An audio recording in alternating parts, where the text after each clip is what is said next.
Alright, bienvenue à l'autre monde. C'est François Martineau au micro. Sur mon blog personnel qui s'appelle Les Nouvelles Internationales.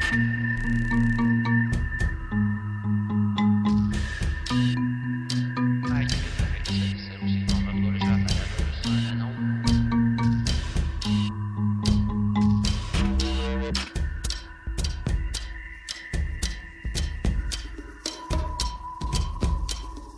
C'était jeudi soir et puis de se mettre en action.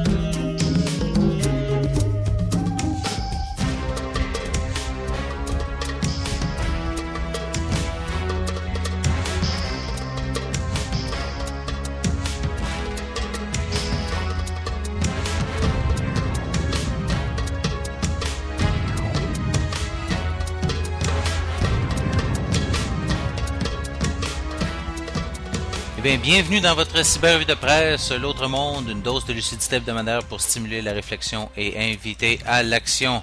Je me nomme François Marginan, je serai avec vous pour les 2 prochaines heures sur les ondes de Choc FM, la radio officielle de l'UQAM, l'alternative à Montréal et dans le monde. Alors voilà, chers amis, nous en sommes à l'édition du 2 avril 2012. Alors bon mois d'avril, alors voilà, le temps continue de passer.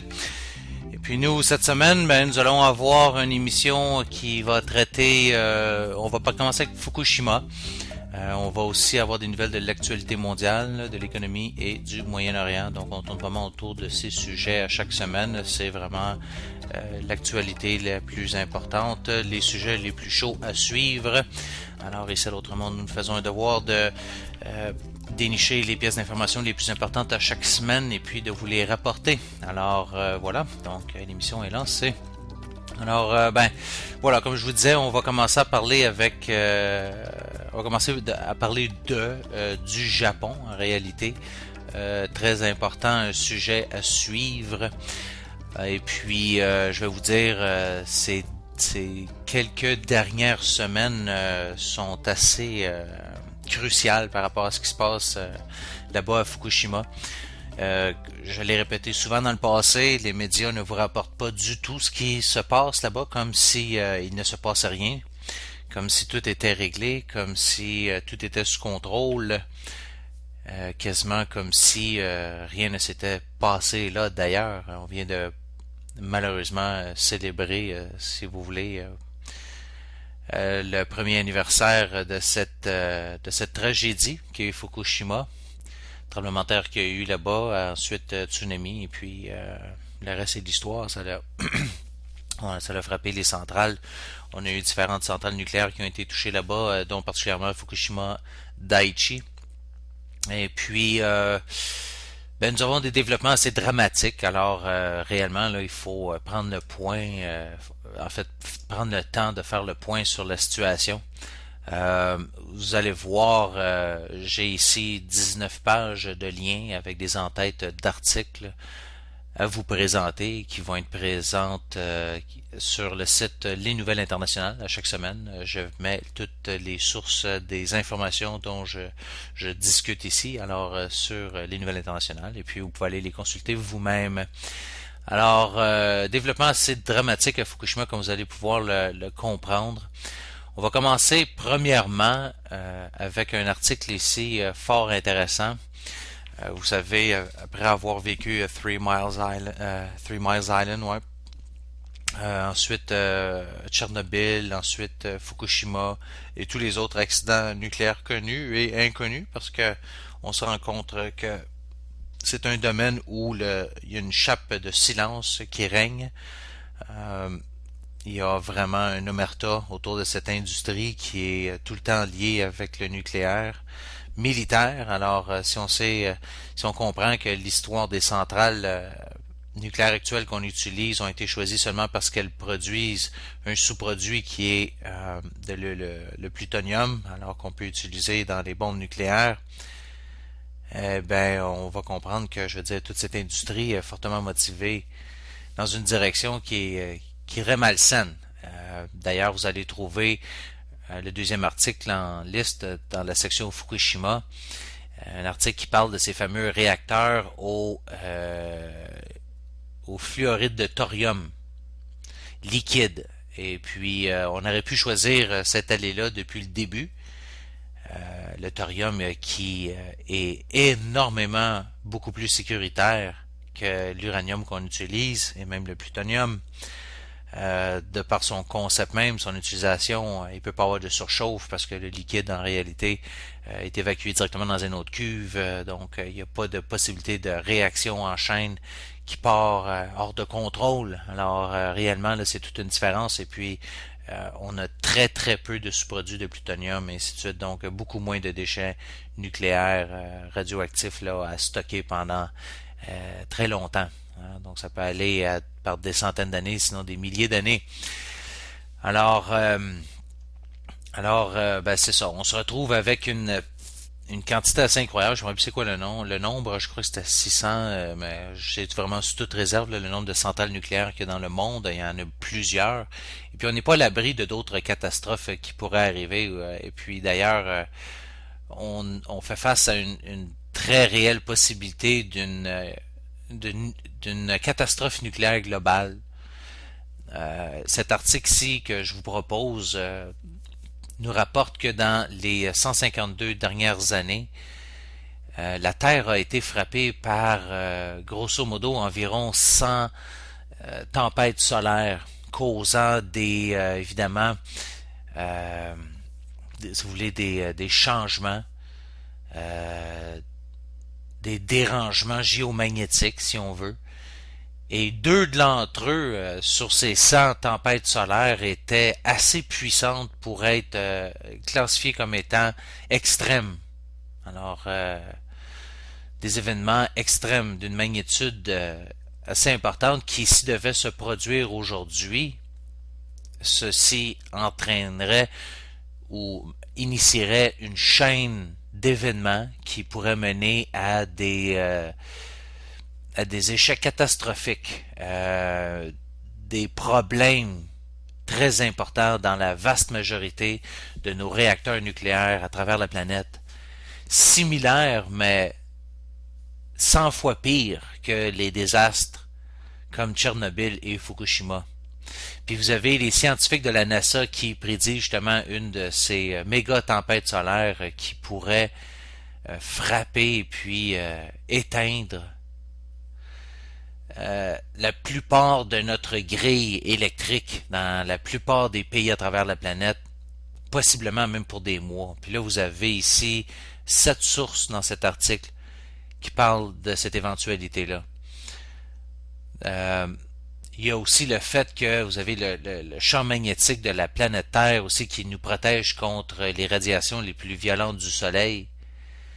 Mais on sait aussi que ce champ magnétique fluctue à travers le temps. Et puis, comme le journal Le Telegraph avait rapporté en 2008, on a un très important trou dans le champ magnétique qui protège la Terre de ses rayons solaires. Et puis, on a des observations satellites assez récentes qui ont révélé, en fait, le plus grand trou, la plus grande brèche jamais vue dans ce champ magnétique qui protège la Terre. Alors, voilà, donc c'est tout le temps un peu ça. Pourquoi je parle de ça ici? Ben c'est justement pour illustrer un peu cette vanité humaine de penser qu'on peut contrôler tout, qu'on peut contrôler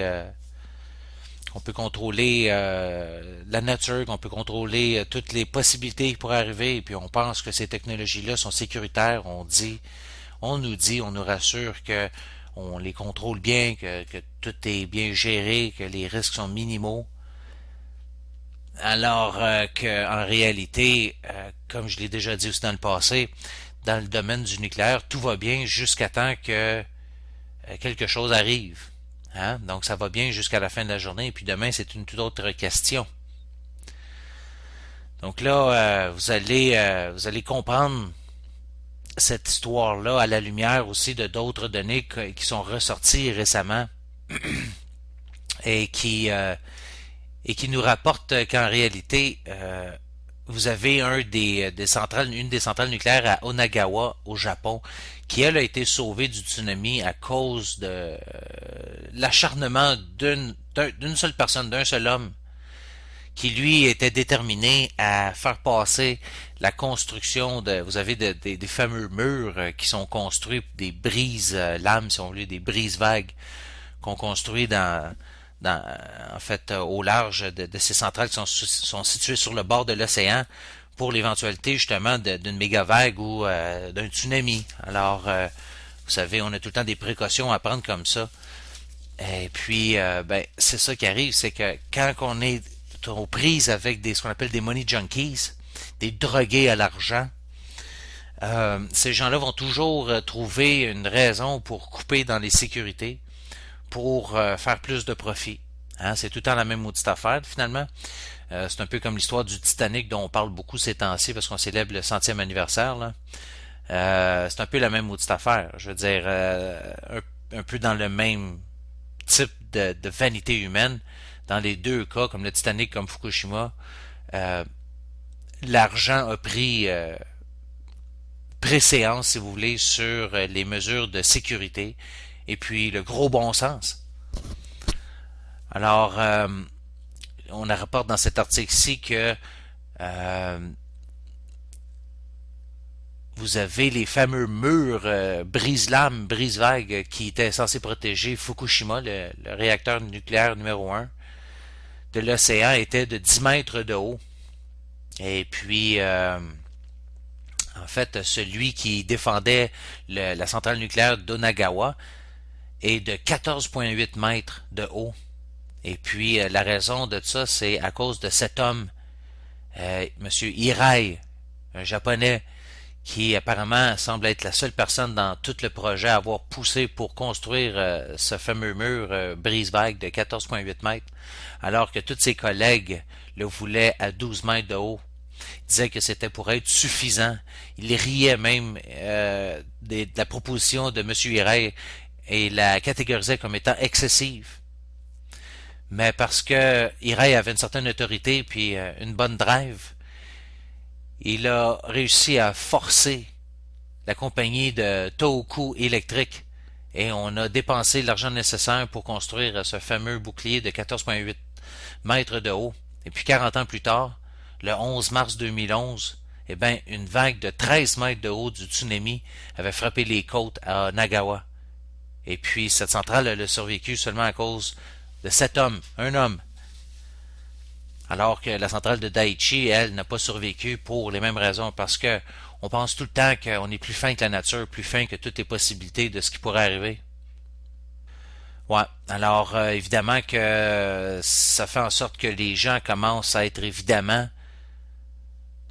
assez conscients de ce qui se passe, surtout les Japonais là-bas. Ils comprennent qu'on n'a plus aucun recours possible, à part la révolte, pour mettre fin à cette grossière, en fait, cette grossière, ce grossier abus, si vous voulez, des droits des droits humains des Japonais et puis du reste des autres de la planète Terre, parce qu'on a tout été touché par ces retombées-là, commises par le gouvernement du Japon et puis le secteur nucléaire. Alors, vous allez voir que effectivement toute la planète a été touchée. Ici, on a quelques nouvelles justement qui parlent de la Californie. En Californie, écoutez, le continent nord-américain a été touché de façon importante. Les gouvernements américains et canadiens nous ont carrément caché la vérité. On n'a pas voulu révéler à la population l'étendue réelle des retombées de Fukushima. Mais ici, vous avez le Journal Environmental Science and Technology qui a rapporté dans une nouvelle étude que les radiations de Fukushima qui sont en venue dans les courants d'air, et ainsi de suite, ont entré en contact avec l'Amérique du Nord et puis particulièrement la Californie, où on a eu les plus grandes expositions dans le centre et puis le sud de la Californie. On a d'ailleurs les algues marines qui ont testé à 500% plus haut de taux de radioactivité causé particulièrement par l'iode 131. Alors, 500 fois plus élevé que partout ailleurs aux États-Unis et puis au Canada. Alors, la Californie qui a été assez lourdement touchée. On essaye d'effacer ce qui s'est passé à Fukushima. Les médias, obscurcissent la vérité. Hein? On essaye de tout simplement faire disparaître cette affaire-là. Alors qu'on a des faits qui sont réels. D'ailleurs, vous avez un article ici à trouver qui s'appelle Effacer Fukushima, très important. Des faits présentés qui sont réels. Ils ont servi puis ils servent à atténuer l'impact d'informations dramatiques sur l'industrie nucléaire, voire à faire oublier aux hommes qu'une catastrophe de grande ampleur a eu lieu sur la Terre. Ceci qui a commencé il y a 1 an à Fukushima. Alors, toutes les astuces utilisées pour cacher les données, pour minimiser les dangers, pour éviter de reconnaître les responsabilités, seront évidemment réutilisables pour la prochaine catastrophe qui ne manquera pas d'arriver bientôt, selon les lois statistiques. Ici on voit 440 réacteurs répartis tout autour de la planète. Bon, c'est peut-être le chiffre que je cherchais tout à l'heure. Vous avez un article ici très important à consulter, puis on vous parle des différentes astuces ici qu'on utilise pour essayer d'effacer Fukushima. Alors, en premier lieu, on efface les données. Alors, au Japon, les données de contamination, c'est pas juste au Japon, là, ou comme je disais au Canada, aux États-Unis, c'est la même affaire. On a fait la même affaire en Europe. Alors, les données de contamination obtenues via Speedy entre le 11 mars et le 15 mars ont été effacées par mégarde. Le système Speedy était censé alerter la population rapidement en cas de pollution radioactive. Il n'a pas été utilisé car les données recueillies ont été estimées surréalistes. Alors, évidemment, vous avez toutes les sources ici d'informations à cet article. Deuxièmement, être frappé d'amnésie. Alors, je n'ai pas dormi pendant plus d'une semaine et je ne me souviens de presque rien, a déclaré M. Haruki Madaram, directeur de la NISA, Agence japonaise de sûreté nucléaire. Alors, les gens souffrent d'amnésie, hein, ils se rappellent plus de rien. Quand on est directeur de la sécurité nucléaire, il n'y a pas besoin d'assumer, il suffit d'être amnésique. Alors, on oublie ces données-là, on oublie d'avertir les gens que, hey, attends un peu, dans votre cours, il est tombé des éléments radioactifs, des déchets de Fukushima. Et puis, vous allez voir dans les nouvelles justement de cette semaine, plusieurs nouvelles très alarmantes où on a découvert des taux extrêmement élevés là, de plutonium, une des substances, c'est pas la substance la plus dangereuse connue de l'humanité. Alors, ne pas communiquer les informations sensibles, ça, on le fait de façon constante. Et puis, si toutefois on ne peut pas faire autrement, on attend plusieurs mois, par exemple, avant d'annoncer la fonte des cœurs des réacteurs. Ça a pris des mois avant qu'on l'annonce, alors qu'on le savait les jours même. On a attendu des mois avant d'annoncer à la planète entière qu'on savait que les cœurs des réacteurs avaient fondu. Donc, si par hasard un organisme de sécurité vous demande la copie d'un rapport, il suffit de le caviarder pour éviter d'être reconnu responsable. Ensuite, une fois les cœurs fondus, ne jamais utiliser le mot corium, ne jamais parler de reprise de criticité.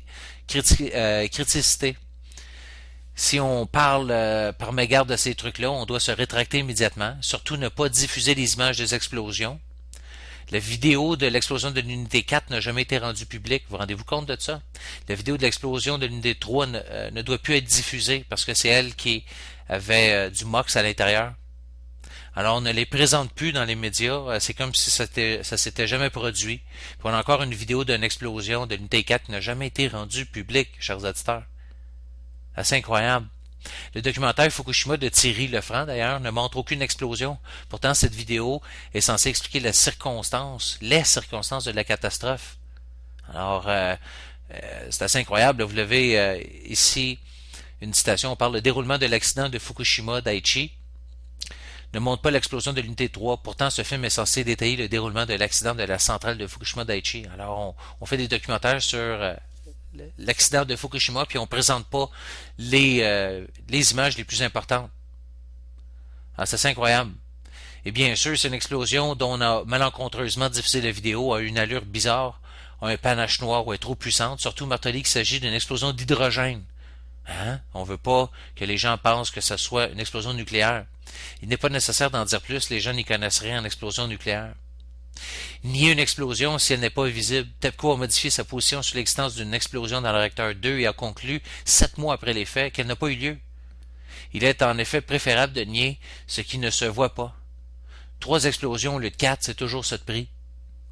Alors, un article excellent ici qui a été mis sur place par Real Infos, qu'on peut trouver aussi sur Fukushima.overblog et que j'ai trouvé sur le site de l'éveil 2012. Alors, quand même assez incroyable. Et puis, au Japon, de plus en plus, si vous avez peur des radiations, ben, on commence à vous traiter de plus en plus comme étant un patient à un désordre psychiatrique à Fukushima. C'est assez incroyable. Alors, on est en train de vous dire que vous êtes fou dans la tête si vous avez peur des radiations. C'est incroyable. Alors, vous avez une maladie mentale. Ouais. Donc, toutes sortes de nouvelles comme ça, c'est incroyable. Fukushima, ensuite ici, le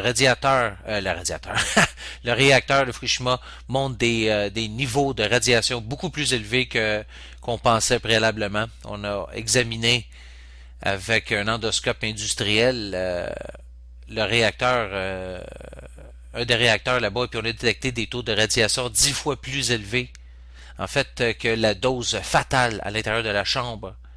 Ensuite, même problème avec l'eau de refroidissement qui était beaucoup plus basse qu'on le pensait. Bien plus bas des 10 mètres estimés que le gouvernement estimait au mois de décembre.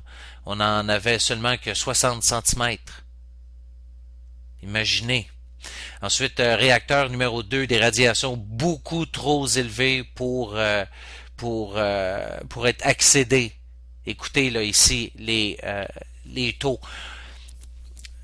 Pour comprendre l'échelle des sieverts, on doit comprendre que quand on tombe à 1 sievert par heure de radiation, on commence à recevoir des doses extrêmement importantes, okay, qui déjà entraînent des possibilités de développer un cancer, une chance sur 2 dans les prochaines années. À 2 à 4 sieverts, on se prend une dose fatale et puis on meurt dans les instants qui viennent là, ou les jours qui viennent, ça c'est certain. C'est une dose fatale, ok? 4 là, on en meurt, ok? C'est le maximum qu'un être humain peut prendre. Dans le réacteur numéro 2, on a détecté 73 sieverts par heure. 73. Donc, on est plusieurs fois au-dessus des niveaux mortels enregistrés à Fukushima ici. Ça veut dire qu'on a des taux tellement élevés que on sera même pas capable de toucher à ça avant des décennies. Hein, je vous évite tous les détails de ça, tous les chiffres. Là. Vous devez lire vous-même ces articles. Ils sont en anglais. Qu'est-ce que je dis, c'est la seule source des nouvelles qu'on a. On n'a aucune nouvelle en français qui existe. Ces nouvelles-là, ils sortent du Japon et des quelques autres médias à travers le monde, surtout alternatifs, qui osent en parler. Alors, j'essaye de vous traduire le plus important ici sur l'émission, mais j'espère que vous comprenez. Là. On se retrouve devant une situation où même le plan d'où on pouvait commencer à nettoyer ça dans 30 ans est remis en question. Vous allez trouver une nouvelle à cet effet. Écoutez, là, je veux dire, on en a pour au moins 50 à 100 ans. Là. Ça, c'est certain. Là, à juste prendre contrôle de la situation, nettoyer, essayer d'enfermer ça dans je sais pas dans quoi. Je veux dire, il n'y a pas une technologie qui existe en ce moment. On avait des nouvelles dans le passé qui nous disaient que on serait probablement capable de prendre contrôle de la situation dans plusieurs décennies, dans 30, 40, 50 ans. Si rendu là, on a la technologie développée pour prendre soin de cette situation-là, parce qu'actuellement, on n'a absolument rien qui existe sur Terre. On n'a jamais fait face à une situation telle sur la planète Terre. OK? Je veux dire, à un moment donné, là, quand on est rendu à 73 sieverts, là, par heure, on a un méchant problème. Là, vous avez des des pics de radiation à Tokyo. Vous avez différents détecteurs là-bas qui détectent toutes sortes de niveaux, en fait de toutes sortes de matières radioactives. Ici, plus du triple des niveaux normaux.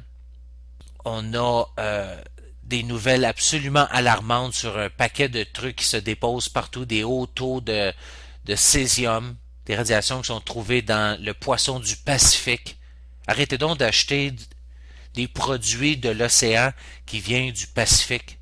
Je pense que si vous avez une décision à prendre, ça en serait une maudite bonne. Quand vous allez aller à l'épicerie, là, vous allez aller au marché pour acheter des fruits de la mer, eh bien, des poissons, des crustacés, du thon, toutes sortes d'affaires, du saumon. Regardez donc d'où ça vient. Si ça vient du Pacifique, laissez donc faire. On trouve de plus en plus de taux extrêmement élevés de radiation due au césium un peu partout. Alors, dans la chaîne alimentaire océanique du Pacifique, on a trouvé plus de 1 milliard de becquerels par kilogramme d'iode 131 dans l'algue proche des réacteurs de Fukushima. Vous voyez, on a plusieurs nouvelles ici qui rapportent des tremblements de terre dans le nord du Japon, tout proche de Fukushima. Là, ça continue de brasser aussi de ce côté-là, des tremblements de terre de l'ordre de 4 à 5,8 sur l'échelle de Richter. Ensuite, on a une autre nouvelle ici absolument alarmante où on parle de retombées radioactives mensuelles de Fukushima qui sont maintenant 10 fois plus élevées que le mois de septembre dernier. Alors, ça va pas en diminuant, ça va en augmentant. 10 fois pire. 10 fois pire. En ce 1er avril, on est le 2, donc hier, la nouvelle a été publiée. Quand même...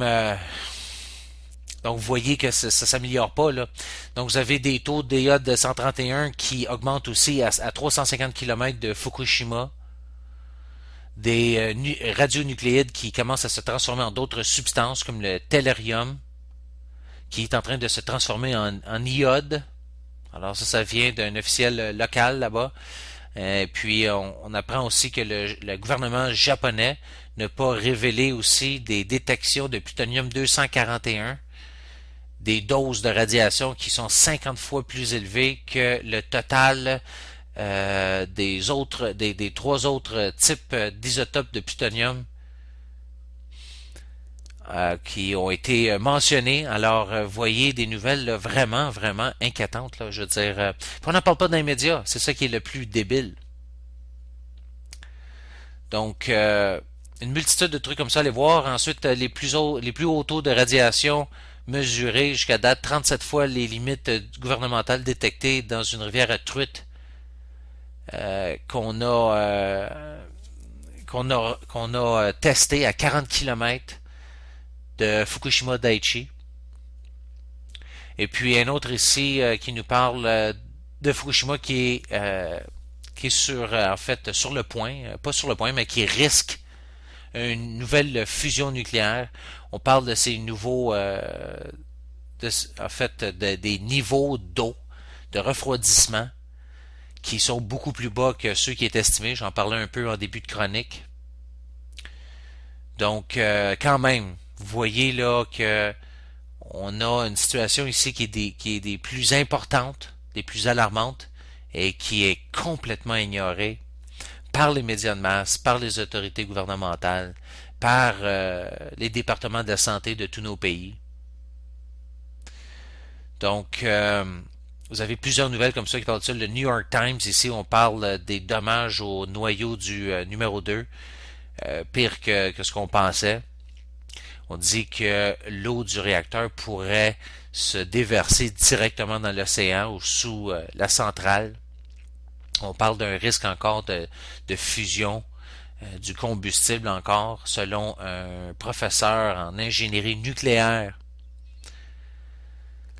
Donc, toutes sortes de nouvelles comme ça. On parle ici d'une large quantité de matériel radioactif qui se décharge à travers une brèche dans le containment primaire du réacteur numéro 2. On parle ici d'un consultant nucléaire qui parle de dommages à la base du réacteur numéro 2 et très sévère. Donc, un autre ici, les retombées de Fukushima sont plus hautes que celles d'il y a 8 mois, au mois de juin passé, imaginez. Alors, ça va pas en s'améliorant du tout, là.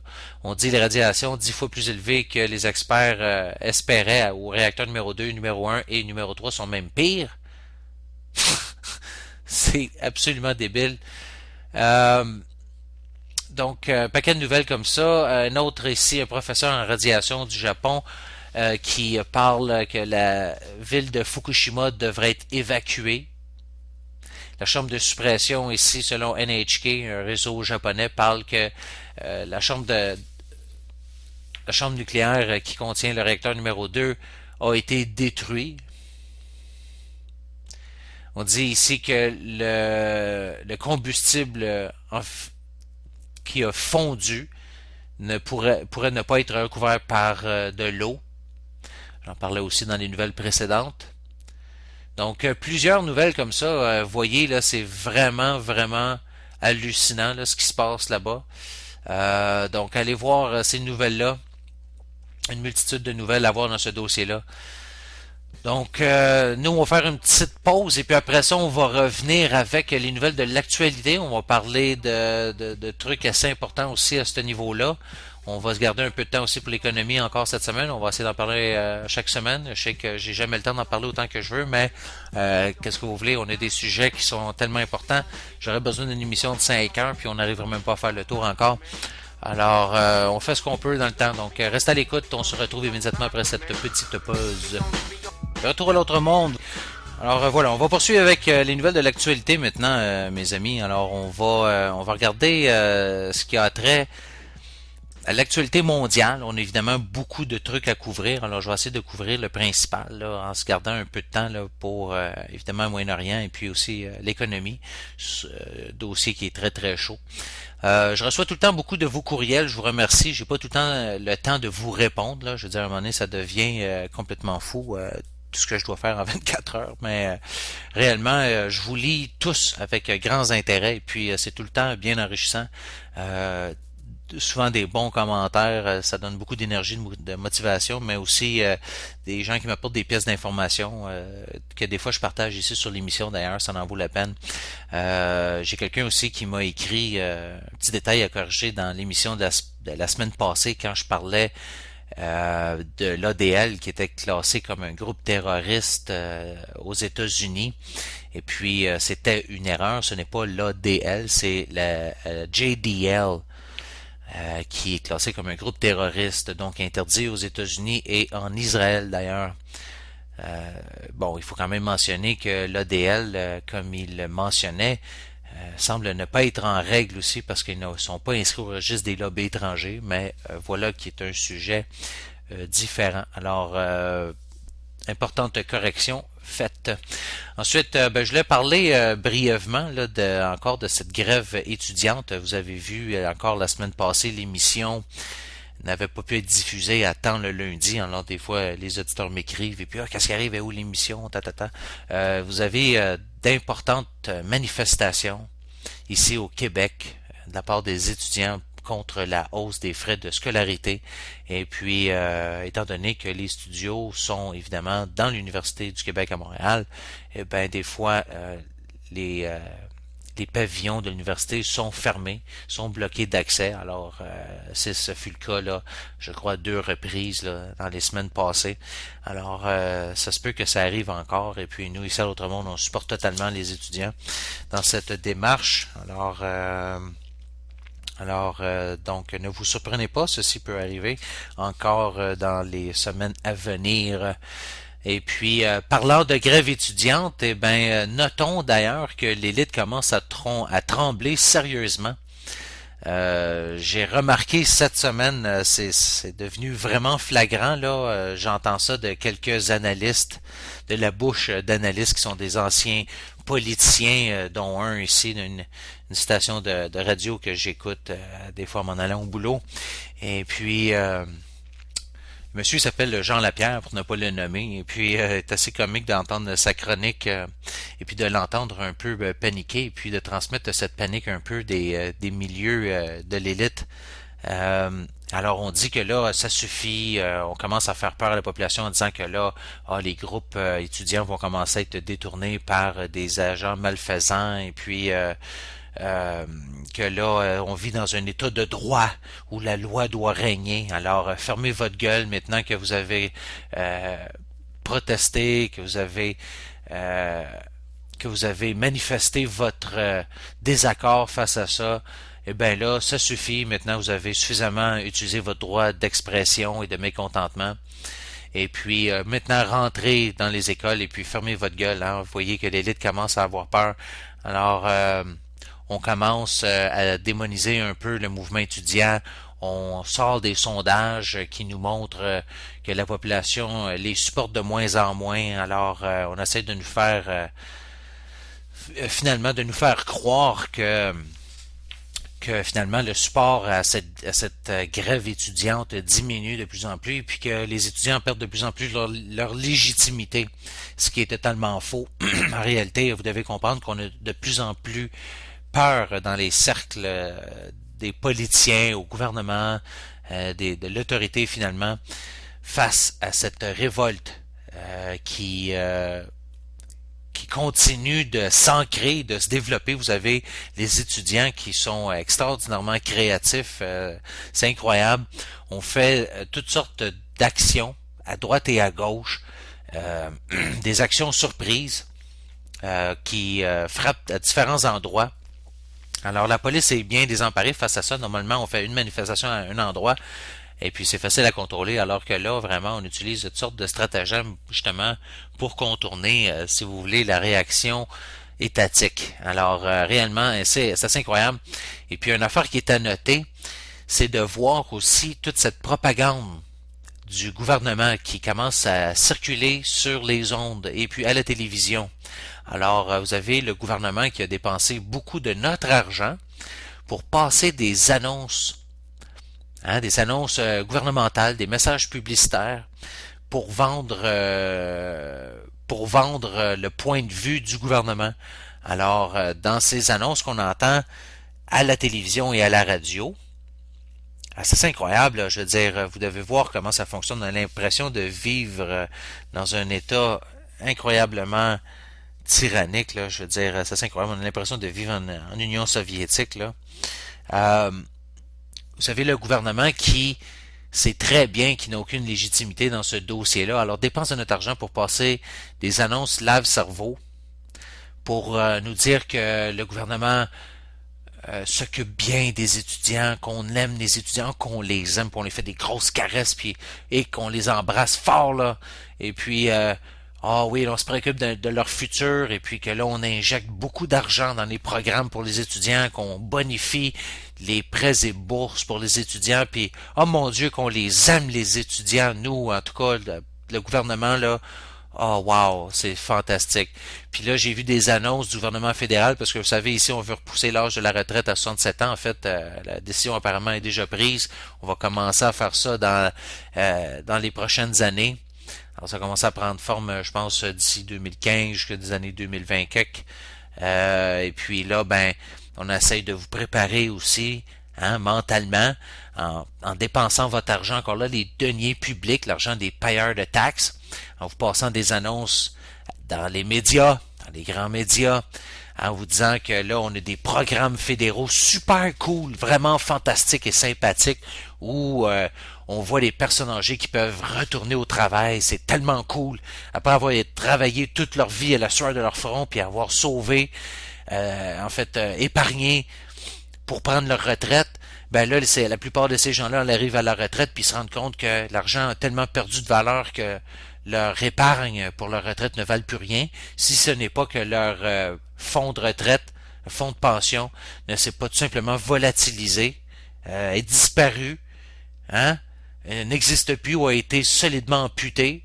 Alors voilà, donc c'est super cool. Alors je veux dire, là maintenant qu'on vous a bien rincé pendant toute votre vie, que vous avez votre retraite, ben là on va pas vous laisser vous la couler douce, on va prendre votre fonds de pension et puis là on va mettre en place des nouveaux programmes pour que les petits vieux aillent sur le marché du travail. Wouh, à ce prix que c'est cool ça. C'est fantastique. Alors voilà. Donc, merci, beau gouvernement, c'est fantastique. Ici, ben, on apprend qu'aux États-Unis, quand je parlais de la fameuse dette étudiante aux États-Unis, qui a atteint le cap du trillion de dollars, hein? 1 trillion de dollars, 1000 milliards de dollars, la dette étudiante aux États-Unis. Ouais. Eh ben, écoutez, là, on a plus de une hausse. En fait, c'est 27% des emprunteurs qui sont maintenant en défaut de paiement. Donc, on parle de 270 millions de dollars de repaiement sur ces prêts qui ne sont pas effectués. Alors, les étudiants sont dans le trou, n'ont même pas l'argent pour rembourser ces prêts-là. C'est tellement une belle façon de partir dans la vie. Félicitations au gouvernement, c'est vraiment fantastique à ce prix qu'ils nous aiment. Une chance qu'ils nous passent des annonces à la télévision, puis dans les journaux, puis à la radio, hein, pour nous rappeler comment que ce gouvernement-là veut notre bien, il va finir par l'avoir. Incroyable. Dans l'actualité ici, justement, on parle peut-être justement du cas ici pour la semaine à 21 heures de travail. Alors, on a depuis très longtemps, hein, pensé que à l'époque actuelle, les gens travailleraient plus d'une demi-semaine, en fait une vingtaine d'heures avec la même quantité d'argent, puis qu'on puisse jouir de ces temps libres pour notre épanouissement personnel. OK? Alors, en réalité, ben, c'est pas ça qui s'est produit. Hein, ça s'est vraiment pas produit. On pensait que les gens travailleraient même 15 heures par semaine et qu'on serait 4 à 5 fois plus riches. Alors, réellement, non. On travaille beaucoup plus et puis on gagne beaucoup moins. Donc, c'est incroyable. On fait des avancées technologiques et puis on est encore plus stressé, plus tendu, plus vidé. Et puis on paye plus de taxes et d'impôts quasiment même que les serfs payaient aux seigneurs dans les temps médiévaux. Alors vous avez une vidéo ici qui parle justement de cette possibilité, en fait, de travail réduit pour le même salaire qu'on devrait vivre au lieu d'avoir un 0,1% de l'élite qui possède plus de la moitié des richesses du monde. C'est pas 80% des richesses du monde, n'est-ce pas? Et là le problème. Aux États-Unis, on a des sérieux problèmes. On apprend ici de différents médias que on prend des enfants. C'est assez incroyable. Là. Je veux dire, on pratique les enfants. Vous voyez comment on est en train de tout simplement traumatiser toute la population. Là. C'est débile. Là. Je veux dire, la population en entière là, est visée. On mène une guerre à l'humanité. Je veux dire, c'est pas vraiment compliqué. Là. Aux États-Unis, écoutez bien ça. On fait des drills. Hein, on pratique les jeunes à des différents accidents. Tu sais, on avait des drills pour le feu, des affaires comme ça. Alors on se pratiquait, puis on sortait de l'école. Vous vous rappelez de ça quand vous étiez plus jeune. Ben là, on fait des drills, mais pour pratiquer dans des cas d'attaques terroristes. Et puis là, ben dans un twist des plus bizarres du conditionnement psychologique dans les écoles américaines, eh ben on rapporte que partout autour des États-Unis, les enfants à l'école sont pris de leur classe et puis on les met sur des autobus et puis on les envoie dans des endroits alternatifs durant des drills contre des attaques terroristes. Alors on les amène dans des endroits qui ne sont pas dévoilés d'avance. Bien souvent les parents se font dire que leurs enfants ont été amenés à un endroit qui est non révélé et que aussi on voit les enfants se voir confisquer leur téléphone pour prévenir tout appel téléphonique. Et puis ben voilà quoi. Alors vous avez deux nouvelles ici qui parlent de ça. On est en train de faire ça parce qu'on dit qu'on veut rendre ça beaucoup plus réaliste, beaucoup plus intense. Ah ben oui, c'est clair. C'est sûr, on va traumatiser les enfants. Alors, ouais, c'est comme ça se passe dessus le terrain.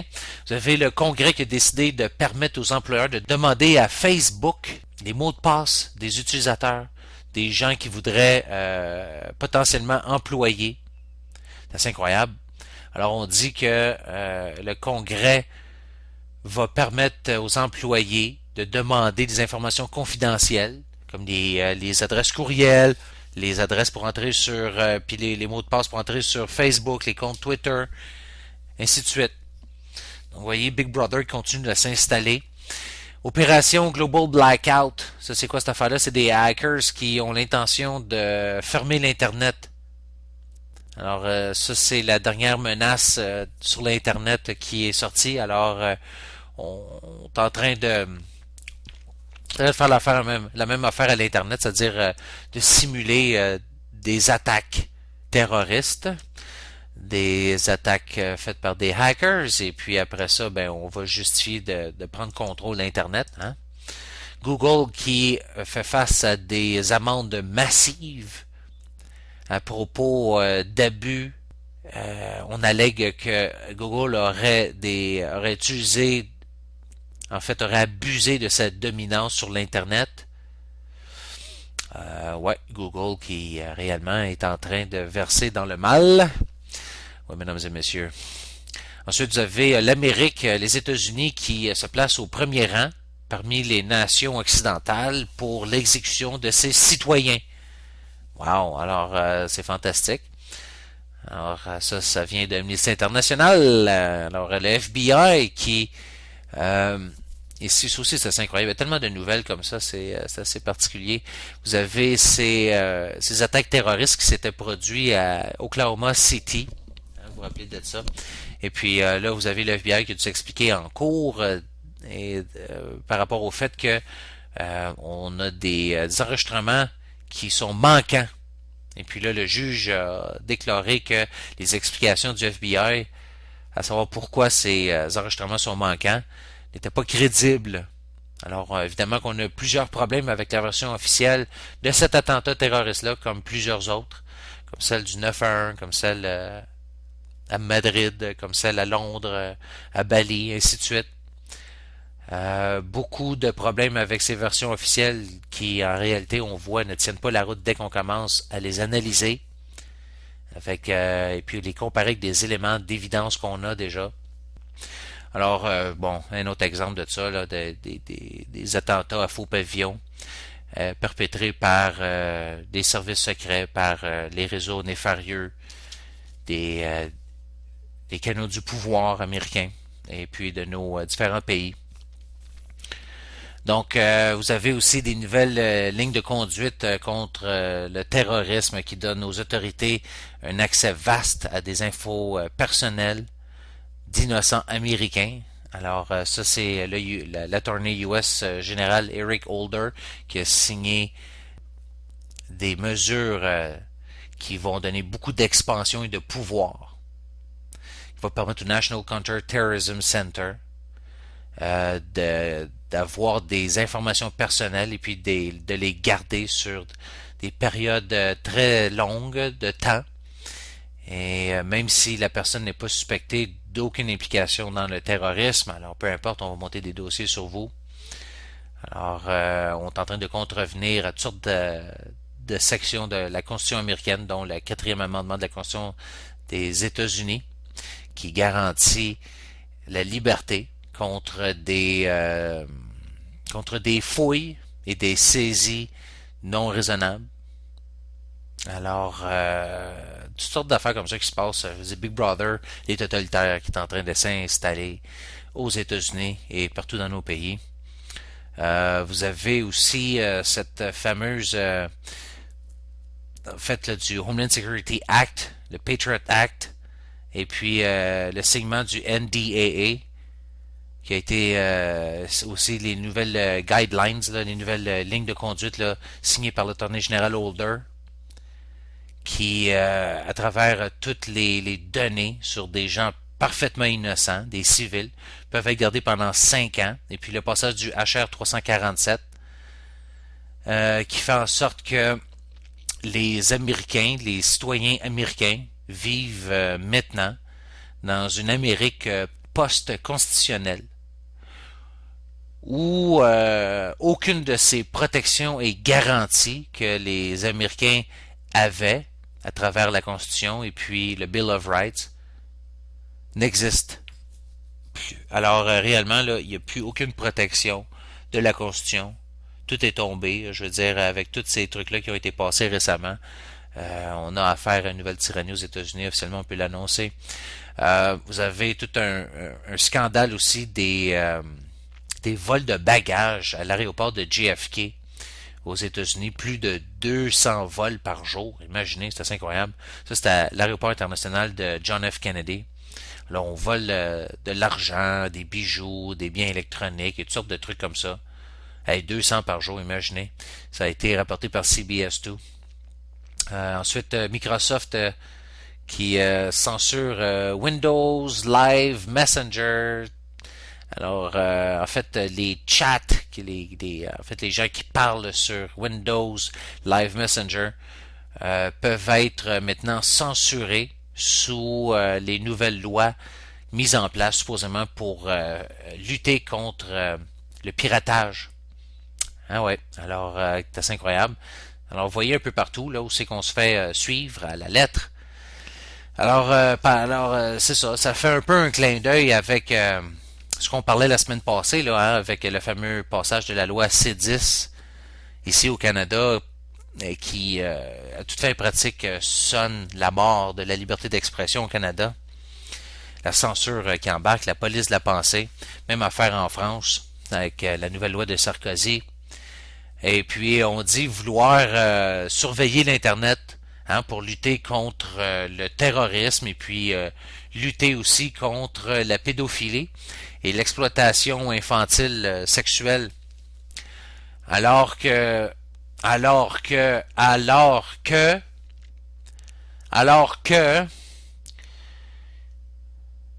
qui est le plus grand consommateur et producteur et financier, utilisateur de ces fameux réseaux d'esclaves humains, de prostitution, autant de femmes que d'enfants?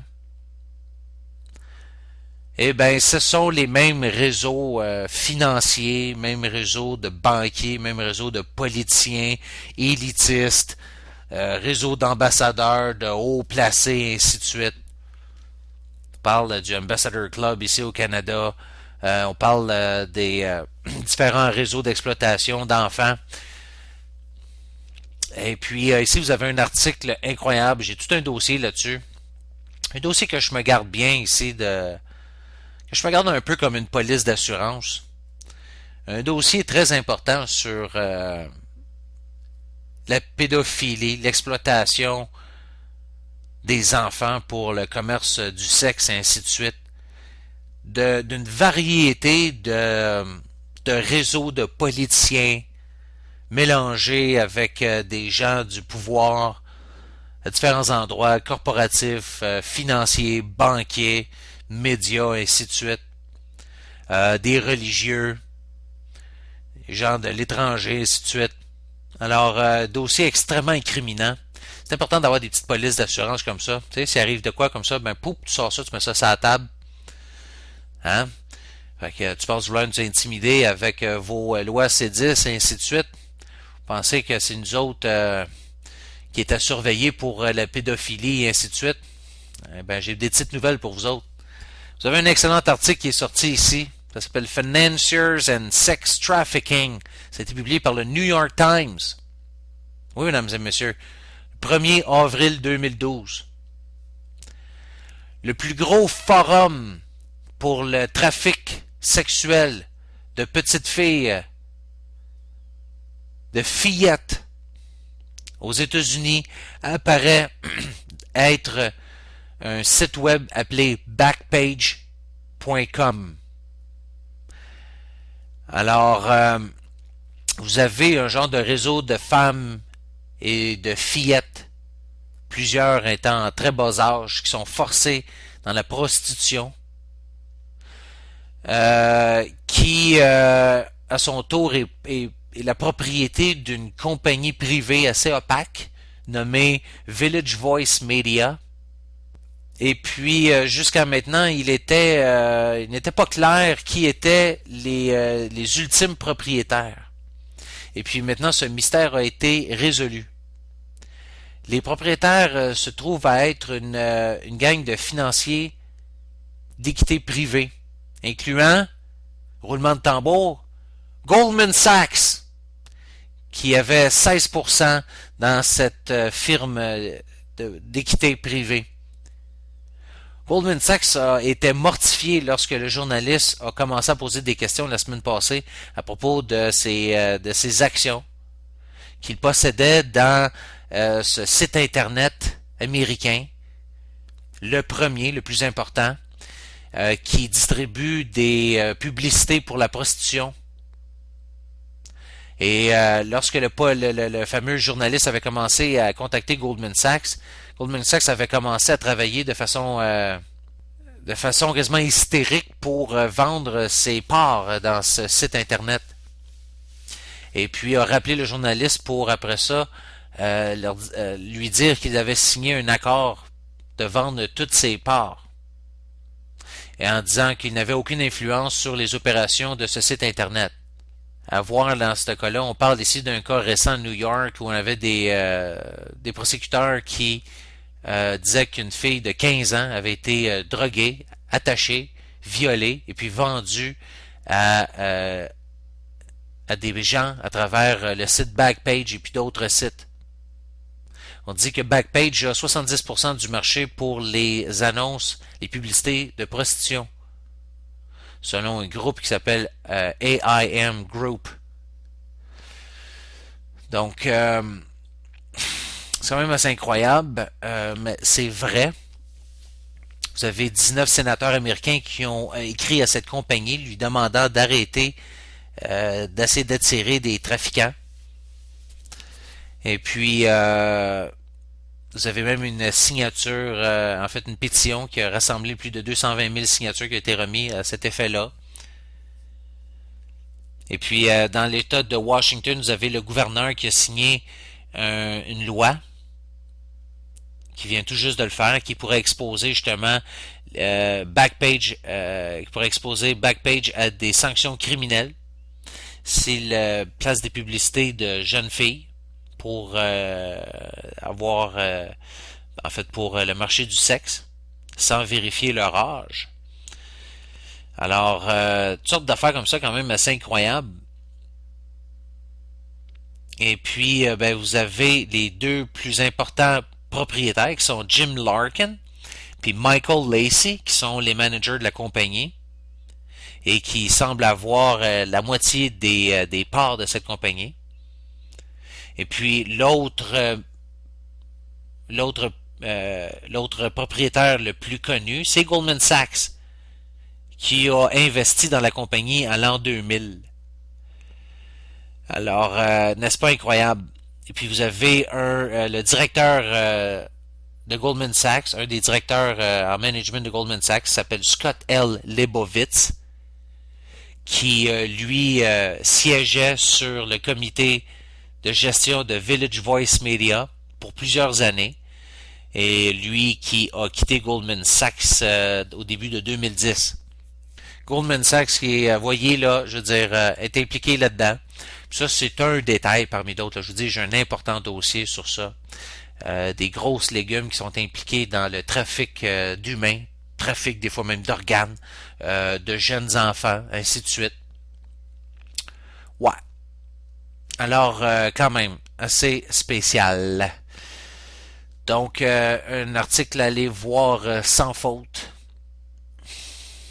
Ensuite, ben, vous avez un globaliste australien ici, un sénateur qui s'appelle Bob Brown, en Australie, comme je vous disais, lui qui appelle pour un gouvernement mondial. Alors, vous voyez de plus en plus de nouvelles là, qui sortent de cet effet-là. Alors, c'est la prochaine étape. On veut amener un nouvel ordre mondial, un gouvernement, une gouvernance mondiale. Alors, les globalistes qui ont officiellement infiltré le gouvernement australien.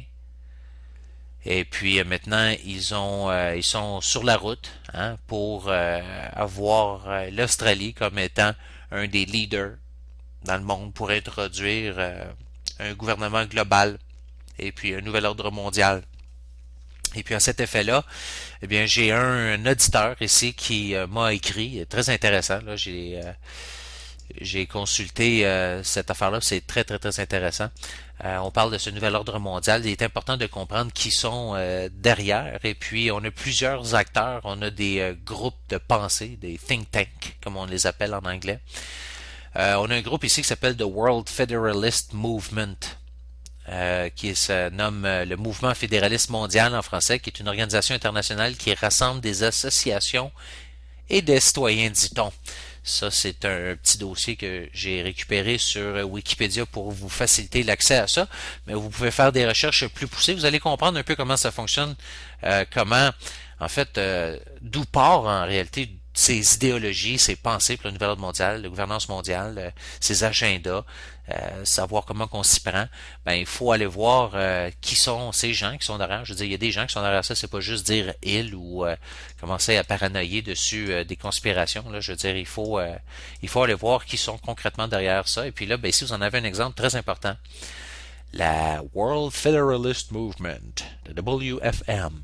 Alors, c'est important de savoir pourquoi, parce que, ben, écoutez, ils siègent à New York, non loin du siège des Nations Unies. Ils ont été fondés en 1947 à Montreux, en Suisse. Puis l'objectif du mouvement est un ordre mondial juste à travers des Nations Unies renforcées. Alors, elle revendique entre 30 000 et 50 000 sympathisants.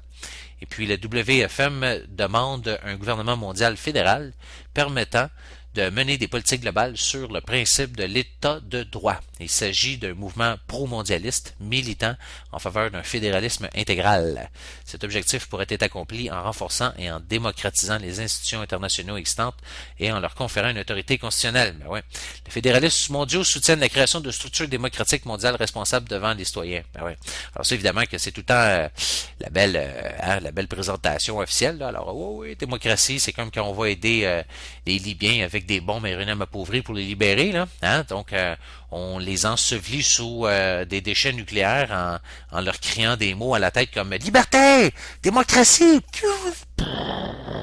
Au-dessus de 50 000 Libyens innocents, des civils comme ça pour les libérer. « Tu te sens-tu mieux, Jack? Hein? On va te libérer un coup de bombe! » Alors, voilà. Donc, une petite organisation très intéressante à les découvrir.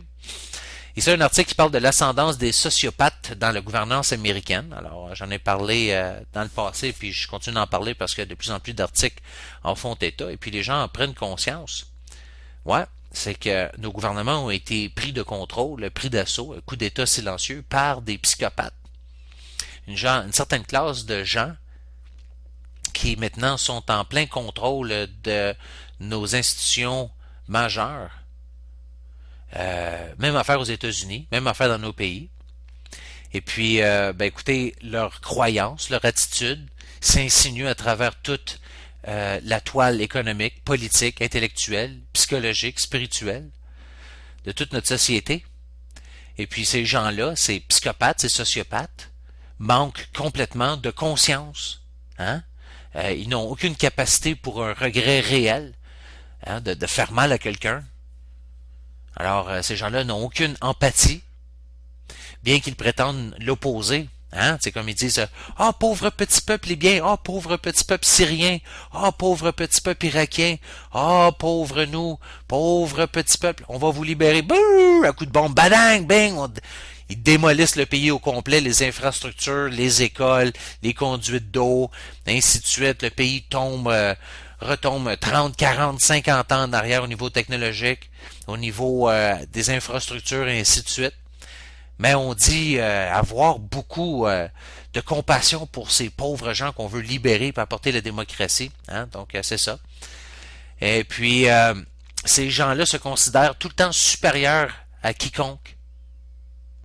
Et puis, ils se disent supérieurs aussi parce que ils ne sont pas, si vous voulez, enterrés, ils n'ont pas à supporter, si vous voulez, ces émotions, l'éthique que les autres ont. Et parce que, en fait, ils sont arrogants. Bien qu'ils prétendent l'opposer. Et puis, vous avez une vidéo ici importante où on dit « Combattez le nouvel ordre mondial avec une désobéissance globale. » Alors, allez voir ça, ça peut être intéressant. Plusieurs nouvelles comme ça. Écoutez, c'est assez incroyable aussi. Vous allez voir que réellement, là, c'est à peu près n'importe quoi. Là. Je veux dire, oui, on est mené par des psychopathes. Là. Vous avez ici les docteurs en Pennsylvanie qui maintenant ont fait l'objet de ce qu'on appelle un gag order, c'est-à-dire que on leur ferme la gueule, c'est-à-dire qu'on met en place une loi où les docteurs n'ont pas le droit de parler de quoi que ce soit par rapport aux produits chimiques qui sont utilisés pour les gaz de schiste. Alors, ça, c'est une nouvelle loi qui fait en sorte que les docteurs en Pennsylvanie euh, peuvent avoir accès à l'information pour des produits chimiques qui sont utilisés dans l'extraction des gaz naturels, mais ne peuvent pas les partager avec leurs patients. Ah, c'est assez incroyable. Ben ouais. Alors, c'est comme ça qu'on se préoccupe des gens. Il faut protéger les compagnies pétrolières. Ben ouais, c'est ça. C'est comme ça que ça se passe. Hein, c'est comme ici au Québec où on a appris que on veut percer plus de 20 000 puits pour les gaz de schiste dans la vallée du Saint-Laurent, entre Montréal, en fait, bon, c'est à peu près ça, entre grosso modo Montréal et Québec, et le fleuve Saint-Laurent et puis l'autoroute 20. 20 000 puits qui sont prévus. Ça, on vous avait pas dit ça, hein? On vous avait pas dit ça. Mais non. Alors, c'est comme ça que ça se passe. On voit que la santé des citoyens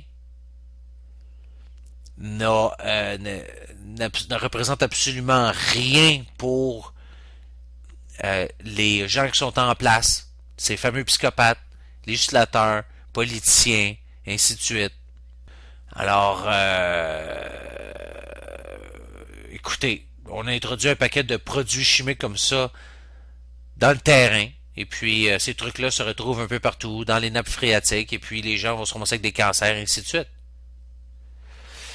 Mais évidemment que les législateurs, comme en Pennsylvanie, puis leurs familles, probablement qu'ils ne vivent pas dans les régions où on va percer de ces fameux puits. Hein, évidemment, on s'en fout. Et en fait, ils reçoivent même des contributions des compagnies de pétrole. Alors, tout va bien pour eux autres. Ça les concerne pas. Donc, ouais, c'est ça. C'est quand même assez spécial, là. Alors, on rentre toutes sortes de produits là-dedans. Écoutez, ça c'est incroyable. Une longue liste d'additifs chimiques. Des inhibiteurs pour la rouille, des agents antibactériens qui sont pompés dans la croûte, dans le sol, très profond.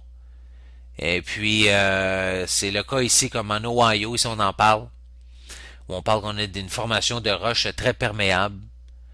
Et puis, ben écoutez, c'est assez incroyable. On a 176 de ces puits qui sont opérés par plus de 80 compagnies. Et c'est ça qui est en train de se passer et qu'on veut instaurer partout dans nos régions, ici jusqu'au Québec. Alors, c'est assez incroyable. 20 000 puits au Québec. 20 000 puits qu'ils veulent construire au Québec. Dans votre région. Ici, dans mon petit village, moi, ils sont venus à s'essayer.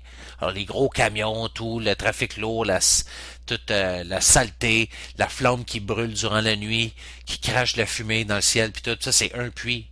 Ils veulent faire ça fois 20 000. OK? Dans une petite localité ici, on entendait parler, tout le monde en parle, sur une émission à la télévision, juste dans la municipalité où un gars s'opposait, il voulait en creuser 300 de ces puits. Imaginez. Alors, toutes sortes d'affaires comme ça. On parle du NPD ici beaucoup au Canada, un parti politique là, qui faisait fureur. La majorité des Québécois avaient voté pour eux autres durant les dernières élections fédérales. Et puis là, j'en parle ici parce que on nous présente Thomas Mulcair comme étant la prochaine voix du NPD. Alors, il va prendre le flambeau. Jack Layton qui est décédé il y a quelques mois. Alors, il nous fallait un nouveau chef de ce parti-là. Mais on apprend dans cet article-là que Thomas Mulcair est peut-être tout simplement un autre pion placé sur l'échiquier politique canadien par les sionistes. Alors, avec l'élection de Thomas Mulcair, qui devient le nouveau leader du troisième plus important parti politique au Canada, le NPD, qui devient aussi l'opposition officielle au Canada, lui se trouve connecté, comme je vous dis, si vous voulez, à des gens qui sont extrêmement pro-sionistes. Alors, écoutez, en fait, les partis politiques ici au Canada sont quasiment tous infiltrés. Là, vous avez le Parti conservateur qui est mené par Stephen Joseph Harper, avec ici, là c'est ce que je vois ici, ça resterait à voir, mais qui apparemment aurait des racines dans sa famille avec des juifs et qui est vraiment ce qu'on appelle un Israel Firster, alors un sioniste, quelqu'un qui place Israël même avant les intérêts du Canada. Et puis vous avez le leader par intérim du Parti libéral qui est mené par Robert Keith Ray, alors un ancien leader du NPD, qui lui aussi a des dans sa famille des racines juives et qui est aussi sur le board du Jewish National Fund, une organisation raciste criminelle que même Israël veut rester à distance. Alors, c'est quand même assez incroyable. Vous voyez, ces gens-là, vous avez le chairman, le co-campaign chairman, alors, de Mulcair, qui s'appelle Lorne Nystrom, qui est maintenant le directeur du Centre pour Israël et puis les affaires juives, qui se trouve à être le lobby israélien le plus important, un groupe de pression. Alors, voyez comment que on est en train d'assister à la sionification du Canada, l'israélisation du Canada. Ouais. Alors, si vous voulez savoir mon opinion, pourquoi je parle de ça, ben, c'est parce que je trouve pas que ça soit vraiment souhaitable, hein, qu'on commence à mettre les intérêts d'une autre nation avant même nos propres intérêts. Autant que je serais pas pour l'américanisation de notre gouvernement ou de nos partis politiques, autant que je serais pas plus pour le fait que on devienne pro-russe, pro-japonais, pro-thaïlandais, pro-kenyen, hein, pro-musulman, pro-hindouiste, peu importe. OK? Il me semble qu'on peut avoir une certaine indépendance. Alors, ouais, des nouvelles comme ça qui continuent de couler à flot. C'est incroyable. Le gouvernement du Michigan, ici, complètement débile, annonce des plans de détruire des bêtes qui sont sur des ranchs basés sur la couleur de leur poil. Et on peut même arrêter des centaines de ranchers. Alors, c'est assez incroyable. Là. Vous voyez que on commence à délirer complètement aux États-Unis. Complètement à délirer.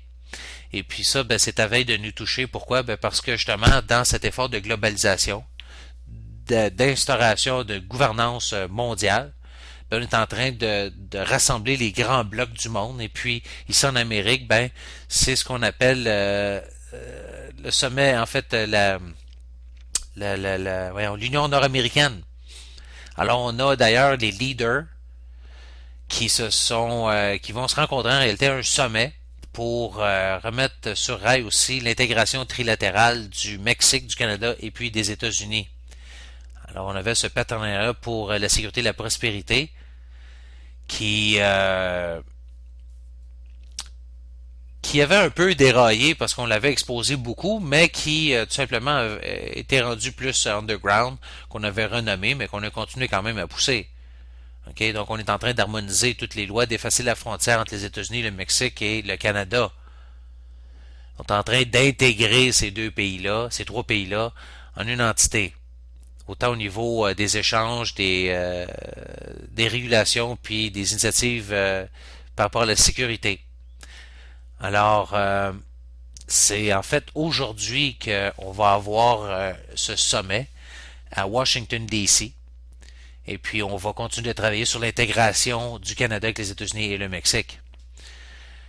Pendant ce temps-là, on apprend que l'État policier du nouvel ordre mondial est en train d'émerger, en train de mettre en place son infrastructure, qui est sous construction. Et puis là, on est en train je vous parlais durant les semaines précédentes, de la construction de ce méga-centre le plus important d'espionnage de toutes les transmissions électroniques, courriels, téléphoniques, ainsi de suite, qui est construit en Utah, aux États-Unis. Ben, sous construction, on a ici aussi au Canada notre quartier général qui est en train d'être construit, notre quartier général à Ottawa, pour l'espionnage électronique, un nouveau centre qui va coûter plus de 880 millions de dollars, qui va servir à espionner les Américains et puis le reste du monde entier. Pourquoi les Américains? Ben, c'est parce que la police secrète, les services du renseignement et d'espionnage américains et canadiens ne peuvent pas espionner et puis suivre leur propre population, mais ils ont droit d'espionner les autres populations des autres pays. Alors les États-Unis espionnent sur les Canadiens et puis après ça, donne ces informations-là au service du renseignement canadien, et le service canadien fait pareil pour les Américains, alors espionne sur les Américains et donne les informations que les Américains ne pourraient pas légalement obtenir par eux-mêmes. Alors, c'est ça. Donc, dans votre tête, vous pensez que vous êtes deux pays distincts, alors qu'on n'en est qu'une seule, que les autorités au sommet travaillent ensemble comme c'était une nation, et puis on est carrément espionnés, surveillés, traqués par nos gouvernements. On peut assumer maintenant que toutes nos communications sont suivies et que nous vivons présentement dans un état policier, déguisé quelque peu, mais quand même. Alors, c'est ça. C'est comme ça que ça se passe. Ouais, monsieur. Alors, vous avez des nouvelles qui parlent de cette histoire-là. Vous avez le Canada d'ailleurs qui est membre de Echelon, qui rassemble 5 nations, dont les États-Unis, l'Angleterre, la Nouvelle-Zélande, le Canada et puis l'Australie. C'est un consortium d'espionnage qui est capable d'interception de tout téléphone, appel téléphonique, fax, courriel et autres données. Echelon. Eh oui, un truc qui devrait être connu de vous. Si vous ne le savez pas, faites vos recherches. Très important. Donc, on dépense énormément de notre argent, des centaines de millions de dollars. Pour ça, on vient vous dire qu'on va falloir mettre en place des mesures d'austérité, mais hey, on en a des centaines de millions de dollars pour espionner la population. On en a en tabarslac. OK? Donc, on dépense énormément d'argent. On est en train de mettre en place un État policier. Et puis, il s'en vient de plus en plus mondial, cet État policier. Donc, en Utah, on dépense, en Utah, c'est 2 milliards de dollars pour mettre ça en place. Il devrait ouvrir en 2013. Et puis, selon le Globe and Mail, ici au Canada, vous avez ce complexe de 7 bâtiments du CSEC, qui va être l'équivalent d'un édifice de 90 étages de haut, qui va être mis, mettons, sur son côté, si vous voulez, là, pour ça donne un peu l'idée là, de grandeur. C'est comme un édifice de 90 étages de haut sur le côté. Là. Donc, tout un complexe extrêmement à très haute sécurité, avec toutes les machines de plus haute technologie, en fait, là. Et puis, vous allez même avoir des stations qui vont générer de l'électricité qui va alimenter les ordinateurs de cette agence. Et puis, voilà quoi. Et on va avoir 1700 employés avec un budget de 300 millions de dollars par année. Et puis, on va espionner la population. N'est-ce pas fantastique? C'est incroyable. Alors, essentiellement, on est en train de payer pour notre propre esclavagisme. On est en train de se rendre des esclaves nous-mêmes et on est en train de payer pour ça. Un complexe de 20 acres qui va être adjacent au CSIS, la CIA du Canada, si vous voulez, notre agence du renseignement, qui va être connecté avec tous les satellites et ainsi de suite. Donc, essentiellement, on est en train de payer pour se rendre esclave. Mais oui, c'est tout aussi compliqué que ça. C'est pas plus compliqué que ça. C'est comme ça que ça se passe en ce moment même. Et puis, quand même bien qu'on refuserait de le voir, je veux dire, la réalité va nous rattraper. Elle est en train déjà de le faire. Donc, c'est quand même assez particulier, là. On est en train de mettre en place une initiative périmètre de sécurité entre le Canada et les États-Unis qui vont intégrer aussi les policiers et puis les agents les agents de la force pour la loi, ainsi de suite. Donc, les lois qui sont en train de passer aux États-Unis vont s'appliquer au Canada. C'est pas plus compliqué que ça. Et puis, on doit comprendre que ces mesures d'espionnage sont designées pour un jour futur lorsque la colère répandue à travers la population créée par l'effondrement financier ou la guerre va prendre place, va être tellement étendue que la population va être en révolte totale. C'est ça qu'en fait, on est en train de surveiller. Ouais. Alors, toutes sortes de nouvelles comme ça. Ici, on parle d'un article qui parle d'une preuve finale que vous ne causez pas le réchauffement climatique, en fait, extrêmement peu. Alors, on parle ici de la planète entière au complet s'était réchauffée durant les temps médiévaux sans les émissions de CO2 de l'humain, selon une nouvelle étude qui vient d'être publiée. Euh, alors, on parle ici justement durant les temps médiévaux, on parle des années entre 500 et 1000, c'est-à-dire entre il y a 500 et 1000 ans, une période médiévale extrêmement chaude qui avait prévalu et qui ensuite s'était refroidi naturellement et puis même jusqu'à atteindre un genre de mini âge glaciaire. Alors vous avez une équipe de scientifiques ici menée par le géochimiste Zhonli Lu, alors avec lui qui vient de la Syracuse University à New York, alors qui a fait ces découvertes-là. En fait, on voit même que en fait, c'est ça, la Terre s'était réchauffée encore beaucoup plus qu'on a connu là, durant le pic là, en 1998. Et ce réchauffement s'était fait sortir jusqu'en Antarctique d'ailleurs. Vous avez même les réchauffistes, hein, les hystériques du réchauffement climatique causé par le CO2, qui se sont fait prendre la main dans le sac à éditer, à changer les articles sur Wikipédia sur cette fameuse période de réchauffement climatique médiéval et qui justifiait ces effacements sur le fait qu'il disait que maintenant il y avait un consensus et que ce réchauffement s'était produit seulement qu'en Europe. Mais en fait, c'est ça, c'est qu'on vient de prouver hors de tout doute que ce réchauffement ne s'était produit pas seulement qu'en Europe, mais partout à travers la planète. OK? Alors, évidemment que tout ceci ne cadrait pas du tout avec leur théorie de réchauffement climatique. Alors, ce qu'on a fait, c'est qu'on a retiré, on a essayé d'effacer l'histoire, tout simplement. Une histoire géologique, une histoire climatique qui a duré plus de 500 ans. C'est assez incroyable.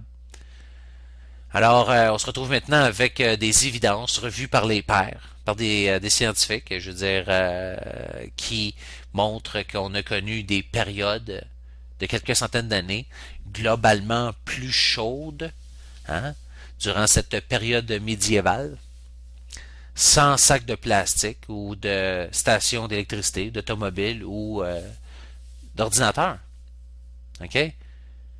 Climate Gate, un crime contre l'humanité. Oui, chers éditeurs. Vous avez d'ailleurs le Canada qui s'est retiré de ça, de cet accord de Kyoto, et ainsi de suite, cette semaine, la semaine passée en réalité, ce qui est très très bien. Une chose qui va peut-être nous libérer d'une direction pas mal stupide, parce que si on se prépare à un réchauffement climatique puis qu'on a un refroidissement climatique qui s'installe, ben peut-être que justement on va falloir se préparer à la bonne chose. Vous avez Fox News qui rapporte aussi que vous avez le Green Climate Fund qui a été créé par la Convention des Nations Unies sur les changements climatiques, qui cherche à avoir l'immunité diplomatique entière pour toute poursuite légale de toutes sortes, incluant des poursuites aux criminels ou aux civils dans tous les pays qu'ils opèrent. C'est assez incroyable. Alors vous avez les Nations Unies qui ont mis un cadre de travail et puis avec des fonds privés et publics lors de l'accord de Copenhague en 2009, qui a été ratifié à celui de Durban en Afrique du Sud. Et puis vous avez ce fonds qui est contrôlé par des trustees qui proviennent de 24 nations qui ont reçu plus de 30 millions de dollars pour partir. Et puis le truc est tellement criminel que finalement on cherche à avoir l'immunité légale dans tous les pays où on opère. Donc ça vous montre un peu quel genre de crédibilité ces gens-là ont. Ensuite, vous avez ici le scepticisme par rapport aux changements climatiques causés par l'homme. Pas qu'ils sont causés par l'homme, ils sont causés de façon naturelle. Oui, il y a des changements climatiques, mais majoritairement naturels. Alors, le scepticisme dans ce dossier-là, selon un envirosociologue, doit être traité. Alors, on dit que le scepticisme en rapport avec le besoin d'action immédiate et massive contre les émissions de carbone. On dit ici que c'est une maladie des sociétés, puis que les individus devraient être traités. Ah ouais. Et puis Obama, lui, qui fait la requête de 770 millions de dollars pour combattre le réchauffement climatique à l'étranger. Alors, bien content justement que le Canada se soit retiré du protocole de Kyoto pour ces stupidités qui finalement sont poussées par les mêmes acteurs qui sont derrière l'avènement de ce gouvernement mondial, des banquiers internationaux. Alors, blanc, direct dans le mille. WikiLeaks, une petite vidéo ici qui montre que WikiLeaks est un outil de la CIA. Alors, WikiLeaks qui altère des caches digitalisées qui apparaît comme étant pour apparaître comme étant des scoops par rapport à des nouvelles. Alors, c'est assez incroyable. Quand d'ailleurs les courriels du ClimateGate avaient été fuis par quelqu'un qui avait révélé ces fameux courriels, WikiLeaks avait essayé justement de clamer le crédit pour cette histoire. Même si en fait la fuite s'était produite sur un serveur en Russie, et puis que plusieurs autres sites internet avaient en fait rapporté cette histoire plus de 3 jours avant que WikiLeaks l'ait faite. WikiLeaks avait ensuite changé la cache pour changer la date et ainsi de suite pour montrer comme c'était eux autres qui avaient révélé l'affaire. C'est assez incroyable. Une autre nouvelle incroyable, Press TV qui révèle que la reine d'Angleterre est accusée de trafic de drogue. C'est pas des farces ce que je vous rapporte là. Vous avez le régulateur des affaires financières britannique qui a même mis à l'amende la reine d'Angleterre pour avoir fait du lavage d'argent. On va essayer de laver l'argent, de blanchir de l'argent. L'argent de la drogue. Alors, c'est quand même assez incroyable. Vous avez le Financial Service Authority qui a donné une amende de plus de 8,75 millions de livres sterling pour avoir eu des dealings dans des échanges de drogue. Alors, commerce de drogue. C'est assez incroyable. Ben, c'est pas vraiment surprenant là, quand on pense que la Grande-Bretagne a déjà mené une guerre contre la Chine pour le droit de vendre l'opium au peuple chinois. C'est incroyable. Eh oui. Qui avait cet argent-là dans le temps d'ailleurs? Comment qu'une banque s'est mise sur la map? La HSBC. Eh oui. La HSBC qui faisait la transaction de l'argent qui provenait de l'opium lors de l'Empire britannique. Alors, c'était intéressant l'histoire, n'est-ce pas? Donc, vous avez des manifestants qui ont été presque tués par des policiers qui maintenant fait face à la prison. Alors ça, c'est comme ça qu'on traite les étudiants en Grande-Bretagne. Alors on les traite comme ça au Canada. Il y en a un qui a reçu une balle de caoutchouc dans l'œil, il a perdu l'œil. Un autre étudiant en Australie, je vous en parlais la semaine passée, a subi le taser. Lui est décédé. Là, c'est un étudiant britannique, lui, qui est presque mort d'un coup à la tête par la police durant une démonstration étudiante. Et puis maintenant, il se retrouve en justice pour violence. Et puis on voudrait maintenant l'emprisonner. Imaginez. C'est incroyable. Il fait face à 5 ans d'emprisonnement. Ouais, c'est ça. Ensuite, plusieurs lois comme ça. Écoutez, là, je veux dire, je pourrais vous en parler pendant longtemps, là, mais écoutez, vous avez des façons si vous en sortez. Là, comment communiquer si le gouvernement ferme l'Internet. Alors, un article que je vous laisse ici, très important. Téléchargez-le, imprimez-le. On parle de toutes sortes de mesures pour rétablir les réseaux de communication, rétablir des réseaux pour la radio, le téléphone, le fax, et ainsi de suite, pour se remettre en question, en connexion, c'est-à-dire l'intranet, ainsi de suite, où on peut, dans le cas où le gouvernement mettrait fin à l'Internet, le saboterait ou le fermerait pendant une période de temps, où on pourrait continuer à communiquer ensemble. Alors mieux vaut se préparer. En Angleterre, on a un autre désastre comme BP qui est en train de se fomenter. Alors ça aussi, probablement, vous n'avez pas trop entendu parler dans les nouvelles. On On parle plus de ces affaires-là, c'est pas important. Là. Je veux dire, si on parle plus de Fukushima, on va sûrement pas parler de ça. Alors, vous avez une autre histoire de BP qui est en train de se produire, sauf que là, ça se trouve être au large de l'Angleterre. Alors, on a des fuites de pétrole proche d'une plateforme. Deux plateformes, je pense, qui sont évacuées dans la mer du Nord. Et puis, là, ça fait plusieurs journées que ça dure. Alors, c'est proche de la Elgin Platform. C'est exploité par la compagnie Total dans ce cas-ci. Et puis vous avez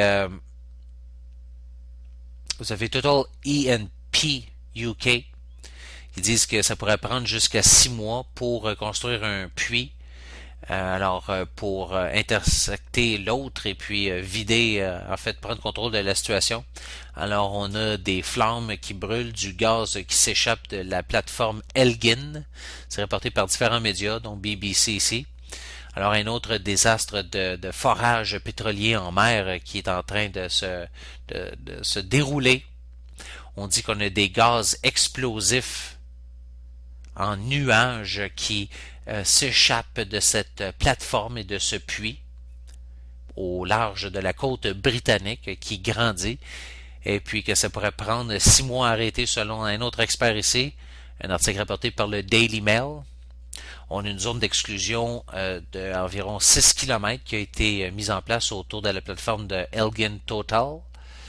Et puis, on a les Hellfighters, les gens du Texas qui s'étaient battus contre le désastre du Deepwater Horizon dans le golfe du Mexique au large des États-Unis qui ont été appelés à se rendre sur cette plateforme-là. Vous avez Shell qui a aussi retiré tous ses travailleurs des autres exploitations dans la région. Et puis, écoutez, là, on parle du fait que la source exacte de cette fuite est encore un mystère, mais s'échappe toujours de la plateforme. Et puis là, on a un grave problème avec ça parce qu'on n'est pas capable de fermer le puits. On dit que même une étincelle pourrait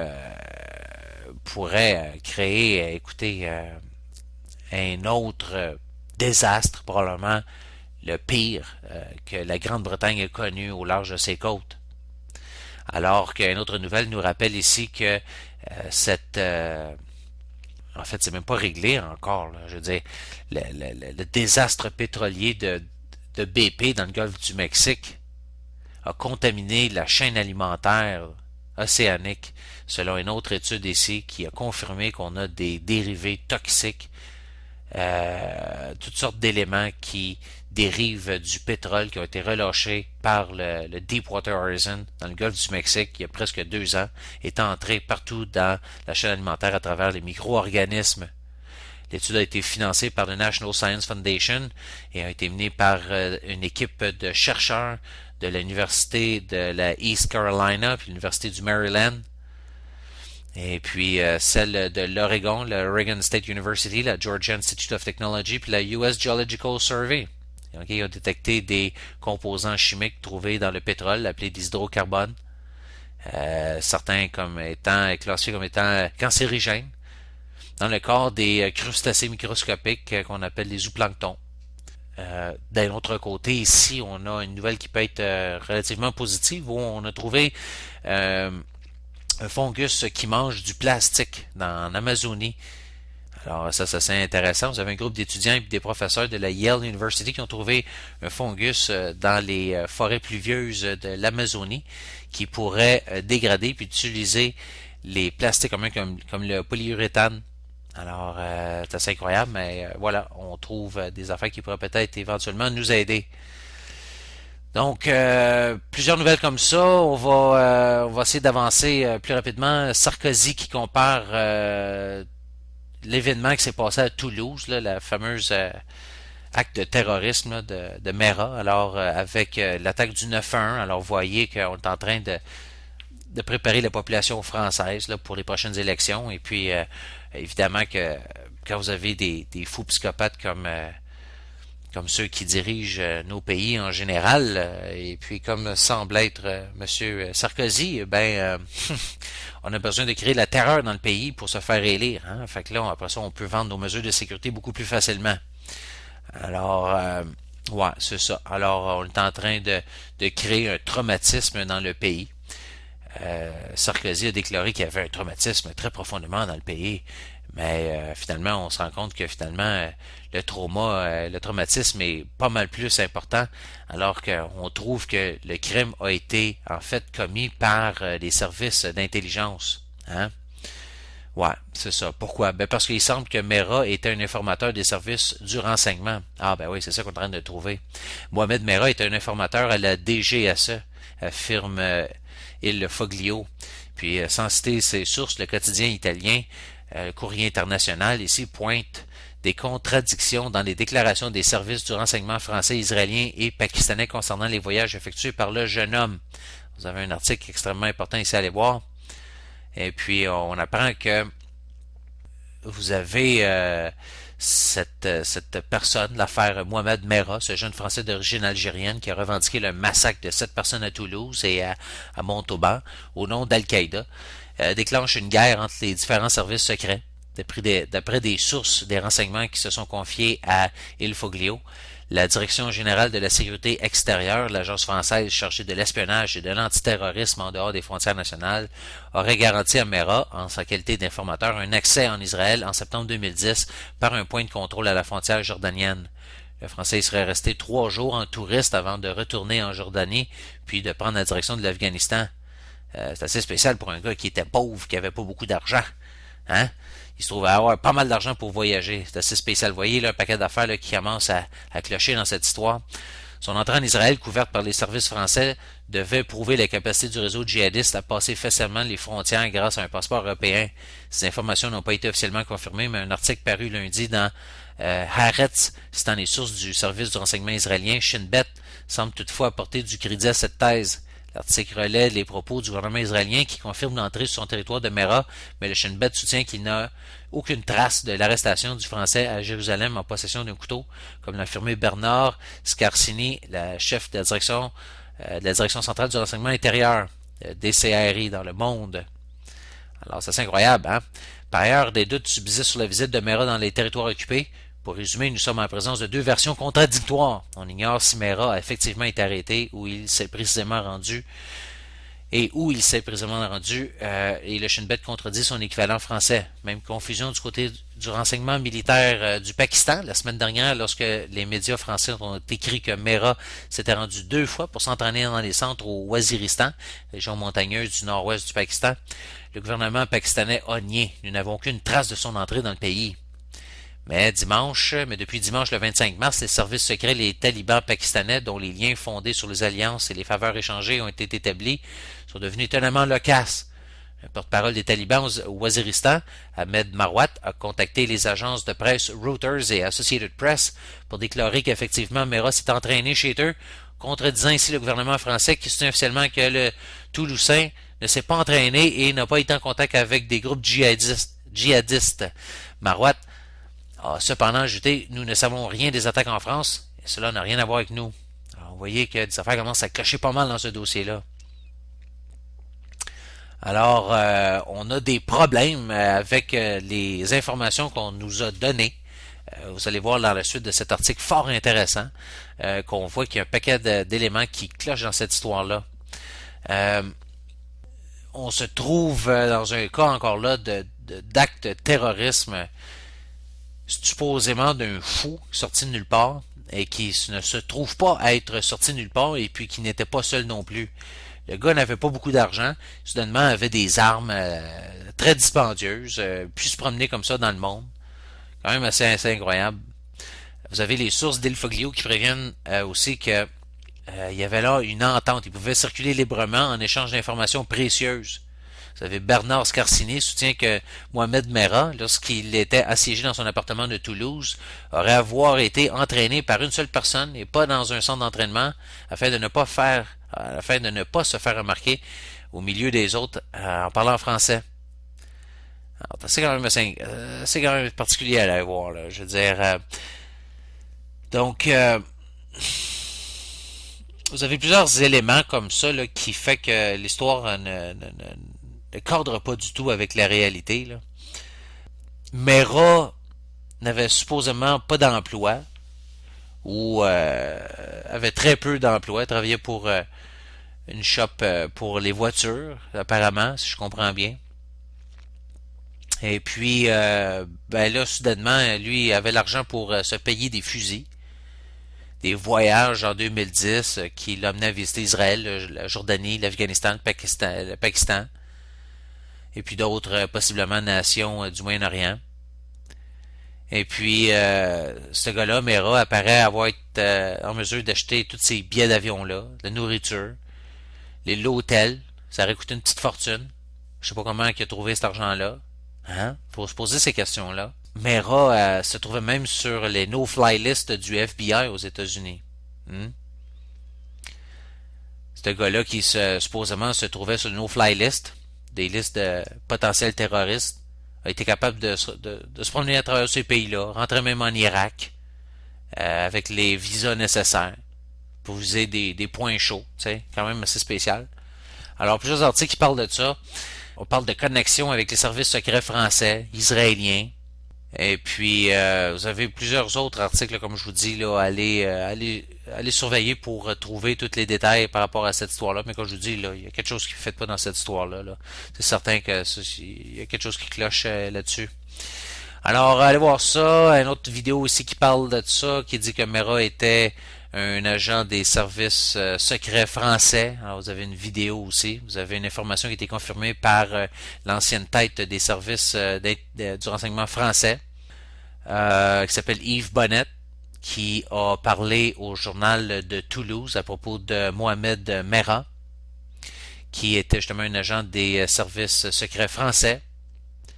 Alors, vous avez plusieurs références ici par rapport à ça, plusieurs sources à les consulter. Donc, quand même, hein, c'est assez particulier. La fraude électorale qui se poursuit aux États-Unis. Alors, vous avez d'autres articles qui parlent de ça. Les efforts importants qui sont mis en place pour voler les délégués puis les élections de Ron Paul qui ont été exposés. Alors, très, très, très important. Article à aller voir. Alors, c'est assez particulier de voir des élections volées en plein visage comme ça. Vous avez écouté, c'est assez incroyable. Vous avez négatif moins 16 022 votes pour Ron Paul en Floride. OK? La démocratie qui est volée. C'est assez incroyable. Ouais, c'est ça. Ron Paul n'a pas reçu un vote, il n'a pas reçu 0 vote, il n'a pas reçu 100 votes, il a reçu moins 16 022 votes. Hein? Allez me parler d'élections après ça crédibles et légitimes aux États-Unis. C'est assez incroyable. OK? Est-ce qu'on peut, quelqu'un m'expliquer comment quelqu'un peut arriver à avoir un résultat de vote négatif? Hein? S'il vous plaît. S'il vous plaît. Vous avez un programmeur qui a même admis ici créer des programmes pour les ordinateurs pour voler des votes dans les élections de 2000 aux États-Unis. Eh ouais, c'est ça. Après ça, plusieurs articles ici qui parlent de l'Afrique, des articles qui parlent des États-Unis, des pouvoirs occidentaux qui sont en train d'installer leurs pions sur l'échiquier africain pour contrôler les ressources, recoloniser l'Afrique. Alors, on en parle aussi depuis quelques semaines sur l'autre monde. Alors, on continue dans cette veine-là. Les articles sortent de plus en plus. Écoutez, on a de plus en plus de nations où on retrouve une présence militaire américaine, incluant le Kenya, la Tanzanie, le Burundi, Djibouti, l'Érythrée, l'Éthiopie, le Rwanda, le Soudan du Sud et la Somalie. Ah oui, alors c'est quand même assez incroyable. En Ouganda, ben là vous avez le US Africa Command, ben oui, un genre de centre quartier général de commandement américain, qui est un outil pour recoloniser le continent africain. Alors ça vient de Inform Africa. Et puis, ben voilà, c'est un article qui parle que dans ce 21e siècle, il semble que le gouvernement américain ne respecte plus la souveraineté des États africains et puis de leur intégrité territoriale, ainsi que celui du continent en entier. Alors, le gouvernement américain n'a jamais approché l'Ouganda ou l'Union africaine ou ses prédécesseurs, l'organisation de l'Afrique unie, pour demander si les États-Unis pouvaient aider, hein, En fait, maintenant, on a découvert du pétrole en Ouganda et puis presque immédiatement, il y a des rapports que le gouvernement américain a envoyé de son armée, en fait, en Ouganda, pour trouver Joseph Kony, hein, puis sauver les enfants de l'Ouganda. Hein. Alors, ça c'est incroyable. Pourquoi que l'Amérique n'a pas fait cette offre bien avant qu'on ait découvert du pétrole en Ouganda? C'est incroyable. Il semble que l'acquisition des ressources de l'Afrique soit le simple but d'Africom et non le développement de l'Afrique. Hein? Donc, la fameuse guerre contre la terreur est en essence, en fait, une guerre contre les gens qui ont la témérité de se trouver, de vivre ou d'être dans une région adjacente aux ressources naturelles que le gouvernement veut s'approprier. N'est-ce pas? Donc, toutes sortes de nouvelles comme ça. Ici, on parle de commandos d'élite américains qui se trouvent à être au Mali. Alors, le Pentagone qui a confirmé la semaine passée qu'on a des opérations spéciales américaines, des forces qui se retrouvent au Mali. Se retrouvent un peu partout, hein, ces gens-là. Vous allez voir, c'est assez particulier. Au Kenya. Alors, Kenya qui maintenant a trouvé du pétrole. Alors, oups, on va bientôt clamer que l'Al-Qaïda se trouve dans le pays, qu'il faut maintenant intervenir. Vous avez l'ancien président, excusez-moi, vous avez l'ancien président de la Colombie qui maintenant nomme la guerre contre la drogue des États-Unis à être un échec total. Hein, donc c'est César Gaviria Trujillo, l'ancien président de la Colombie, a déclaré lui que cette guerre était désastreuse et puis un échec total. Alors il faut arrêter cette guerre contre la drogue qui n'est encore là qu'un couvert pour tout simplement tuer la compétition et contrôler le marché de la drogue. Okay? Ça peut vous sembler une affirmation assez hallucinante, mais c'est bien le cas. Okay? Donc, on continue. Ensuite, vous avez les États-Unis qui approuvent un aide militaire de 1,3 milliard de dollars à la dictature militaire égyptienne. Alors, ça c'est incroyable, hein? On voulait clamer la révolution, on saluait le printemps arabe qui a été complètement inventé de A à Z et fomenté depuis des années par les États-Unis et puis Israël. Et puis là maintenant vous avez les États-Unis qui sont complètement et absolument ruinés, mais qui trouvent quand même l'argent de supporter des dictatures à l'étranger. Alors vous avez les Égyptiens qui veulent s'affranchir, vraiment se libérer, et puis là on va financer la dictature militaire égyptienne. Ah, c'est tellement beau. Alors vous avez Hillary Clinton qui a annoncé que les États-Unis vont donner de l'aide militaire à l'Égypte. Ouais. Alors que on est bien conscient que on a des buts là-bas vers une transition démocratique qui sont disons, très mis en question, ouais, pour dire le moins. Une nouvelle guerre froide avec la Russie. Alors, vous avez la Russie qui est évidemment très inquiète par rapport au plan de Washington d'envoyer de l'armement à la Géorgie. Alors, on va peut-être recommencer la même affaire qu'on a faite il y a quelques années, je pense que ça fait 2-3 ans, où on avait Israël, les États-Unis qui avaient armé la Géorgie, puis vous avez les forces russes qui avaient été obligées d'intervenir pour arrêter un déraillement total de la Géorgie. Alors, on est en train de réacheminer un paquet d'armements là-bas. Alors, c'est assez incroyable. Ouais. Alors, on risque de revoir d'autres raids vers Abkhazia et puis l'Ossétie du Sud. Alors oui, fait qu'on va voir comment ça va se passer. Vous avez la Chine et la Russie qui planifient avoir des exercices, des drills de guerre navale. Alors, la Chine et la Russie qui se rapprochent de plus en plus, mais tiennent maintenant des exercices de drill militaires ensemble. Donc, très important développement ici aussi.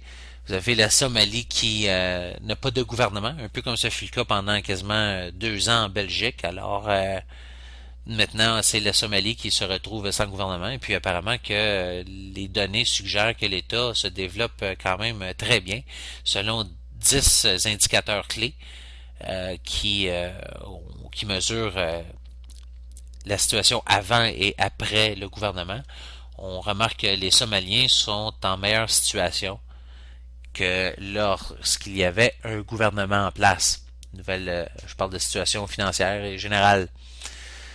Donc, quand même. Alors, ça fait plusieurs nouvelles. Israël qui coupe les liens avec la Human Rights Council, le Conseil sur les droits humains des Nations Unies, qui a condamné la planification d'Israël de construire des nouvelles unités de logement pour les colons juifs dans Cisjordanie puis à Jérusalem-Est, disant que ceci mine les processus de paix et puis pose une menace à la solution de deux États puis la création d'un État palestinien indépendant.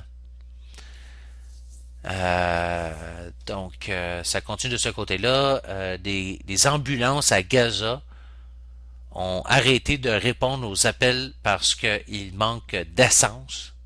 Alors, imaginez Israël qui a coupé l'approvisionnement d'essence à la bande de Gaza.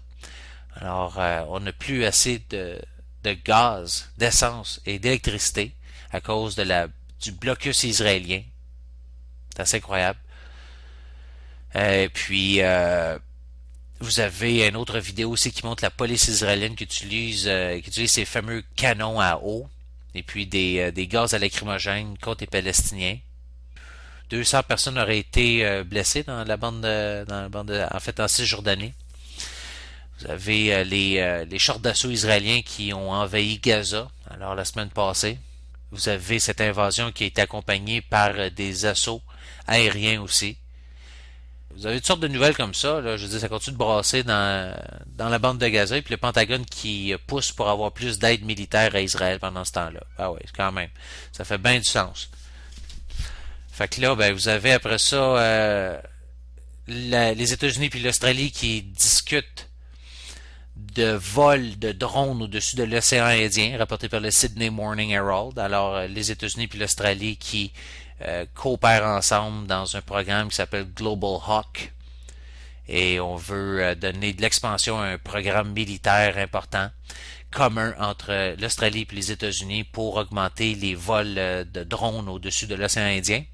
On veut avoir un accès plus important pour les forces américaines en Australie, dans les ports australiens. Alors, c'est quand même assez incroyable. On va stationner plus de 2500 Marines à Darwin.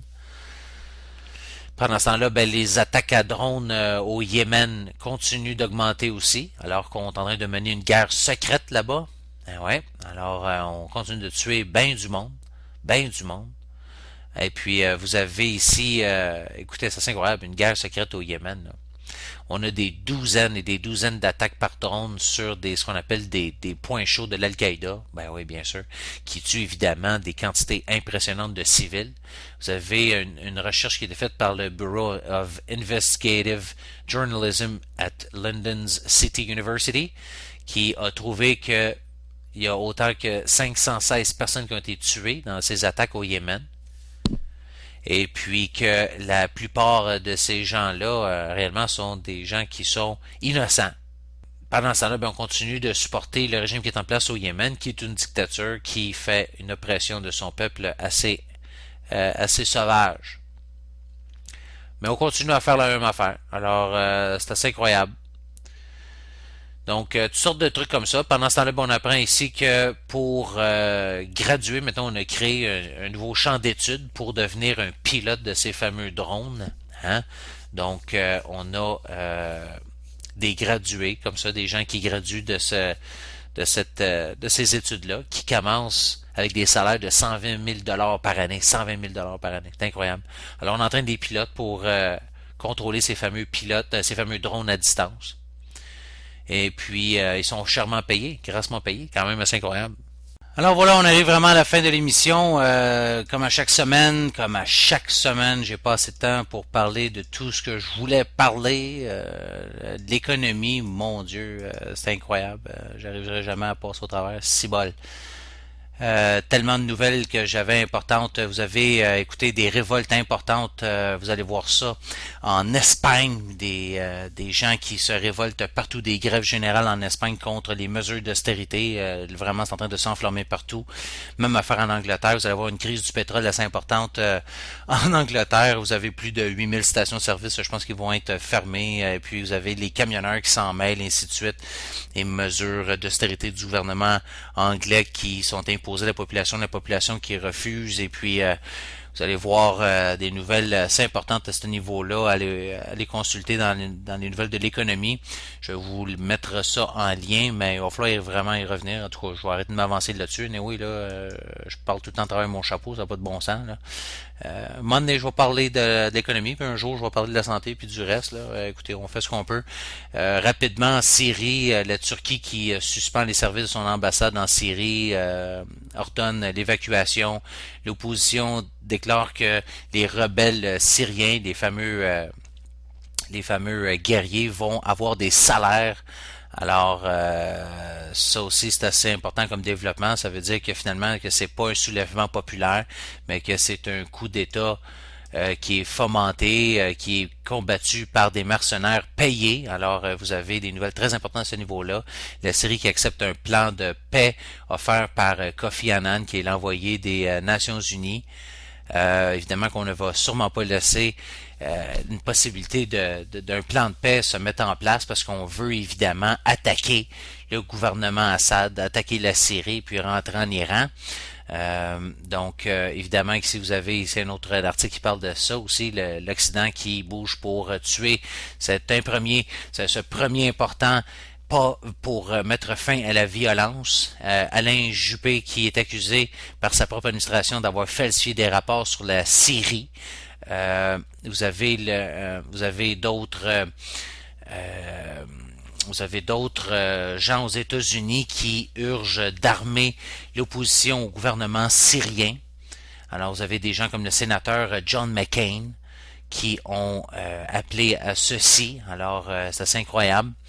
Donc, allez voir ces nouvelles-là. Et puis, en Iran aussi, ça bardasse pas mal. Vous allez voir différentes nouvelles là, qui parlent justement des préparatifs là, américains, israéliens pour une opération dans le Golfe Persique très bientôt. Là. Des Marines, vous avez le USS Enterprise se prépare à passer à travers le canal de Suez. Toutes sortes de préparatifs militaires comme ça qui se préparent, des nouvelles sanctions qui vont se mettre en place au mois de juin, qui sont normalement un prélude à la guerre. Alors, Hillary Clinton qui déclare que le temps s'écoule et puis on n'a plus de temps pour la diplomatie avec l'Iran. Vous avez les États-Unis qui ont pris livraison de des GBU 57AB Penetrator. Alors, on va utiliser des bombes qui vont avoir l'air très puissantes, mais qui vont en réalité risquent d'être des bombes nucléaires tout simplement. Obama qui déclare qu'on a assez de pétrole dans le monde pour attaquer l'Iran, c'est-à-dire que même si on attaque l'Iran, qu'on a assez de pétrole pour stabiliser les marchés alors qu'on les attaque. Alors, vous voyez qu'on se prépare là à toutes sortes à une éventualité d'une guerre dans le Golfe Persique contre l'Iran très bientôt, alors que vous avez Halliburton qui a été accusé d'avoir vendu de la technologie nucléaire à l'Iran en 2009. Alors, vous voyez l'ironie ici, la France qui va aider, elle, la Jordanie à réaliser ses ambitions nucléaires. Alors, la Jordanie peut avoir des centrales nucléaires, mais pas l'Iran. Bon. Kadhafi qui a déclaré que JFK, John F. Kennedy, avait été assassiné par Israël. Alors, quand même important à savoir. Lui avait déclaré que Kennedy a été tué parce qu'il insistait finalement à contrôler la centrale de Dimona. Toutes sortes de nouvelles quand même assez surprenantes dans ce sens-là. Des secrets qui ont été révélés, des bases militaires et puis d'une attaque qui s'en vient sur l'Iran. C'est le Foreign Policy Magazine qui dit que l'Israël a un deal secret pour utiliser les bases militaires de l'Azerbaïdjan à partir desquelles il lancerait des attaques sur l'Iran. Alors, CNN dit que c'est de la spéculation. Fox News dit que c'est un plan de l'administration d'Obama de planter un couteau dans le dos d'Israël en révélant ses secrets. Alors, je ne sais aucune confiance à avoir en ces deux réseaux de nouvelles, évidemment. Donc, on ne peut pas savoir réellement c'est quoi qui est le but de tout ça. Une chose qui est certaine, c'est qu'il y a beaucoup de manœuvres qui sont en place dans cette région-là, puis que ceci n'est pas un bon signe. Alors voilà, c'est tout pour nous, mes chers amis. Alors, nous, on se quitte et puis on se retrouve la semaine prochaine. Merci d'avoir été à l'écoute. En espérant que la semaine prochaine, on a plus de temps pour parler de l'économie et puis de la santé. J'ai des nouvelles très importantes pour vous. Alors, portez-vous bien et puis on se revoit bientôt. C'était François Marginant pour l'autre monde. Ciao tout le monde!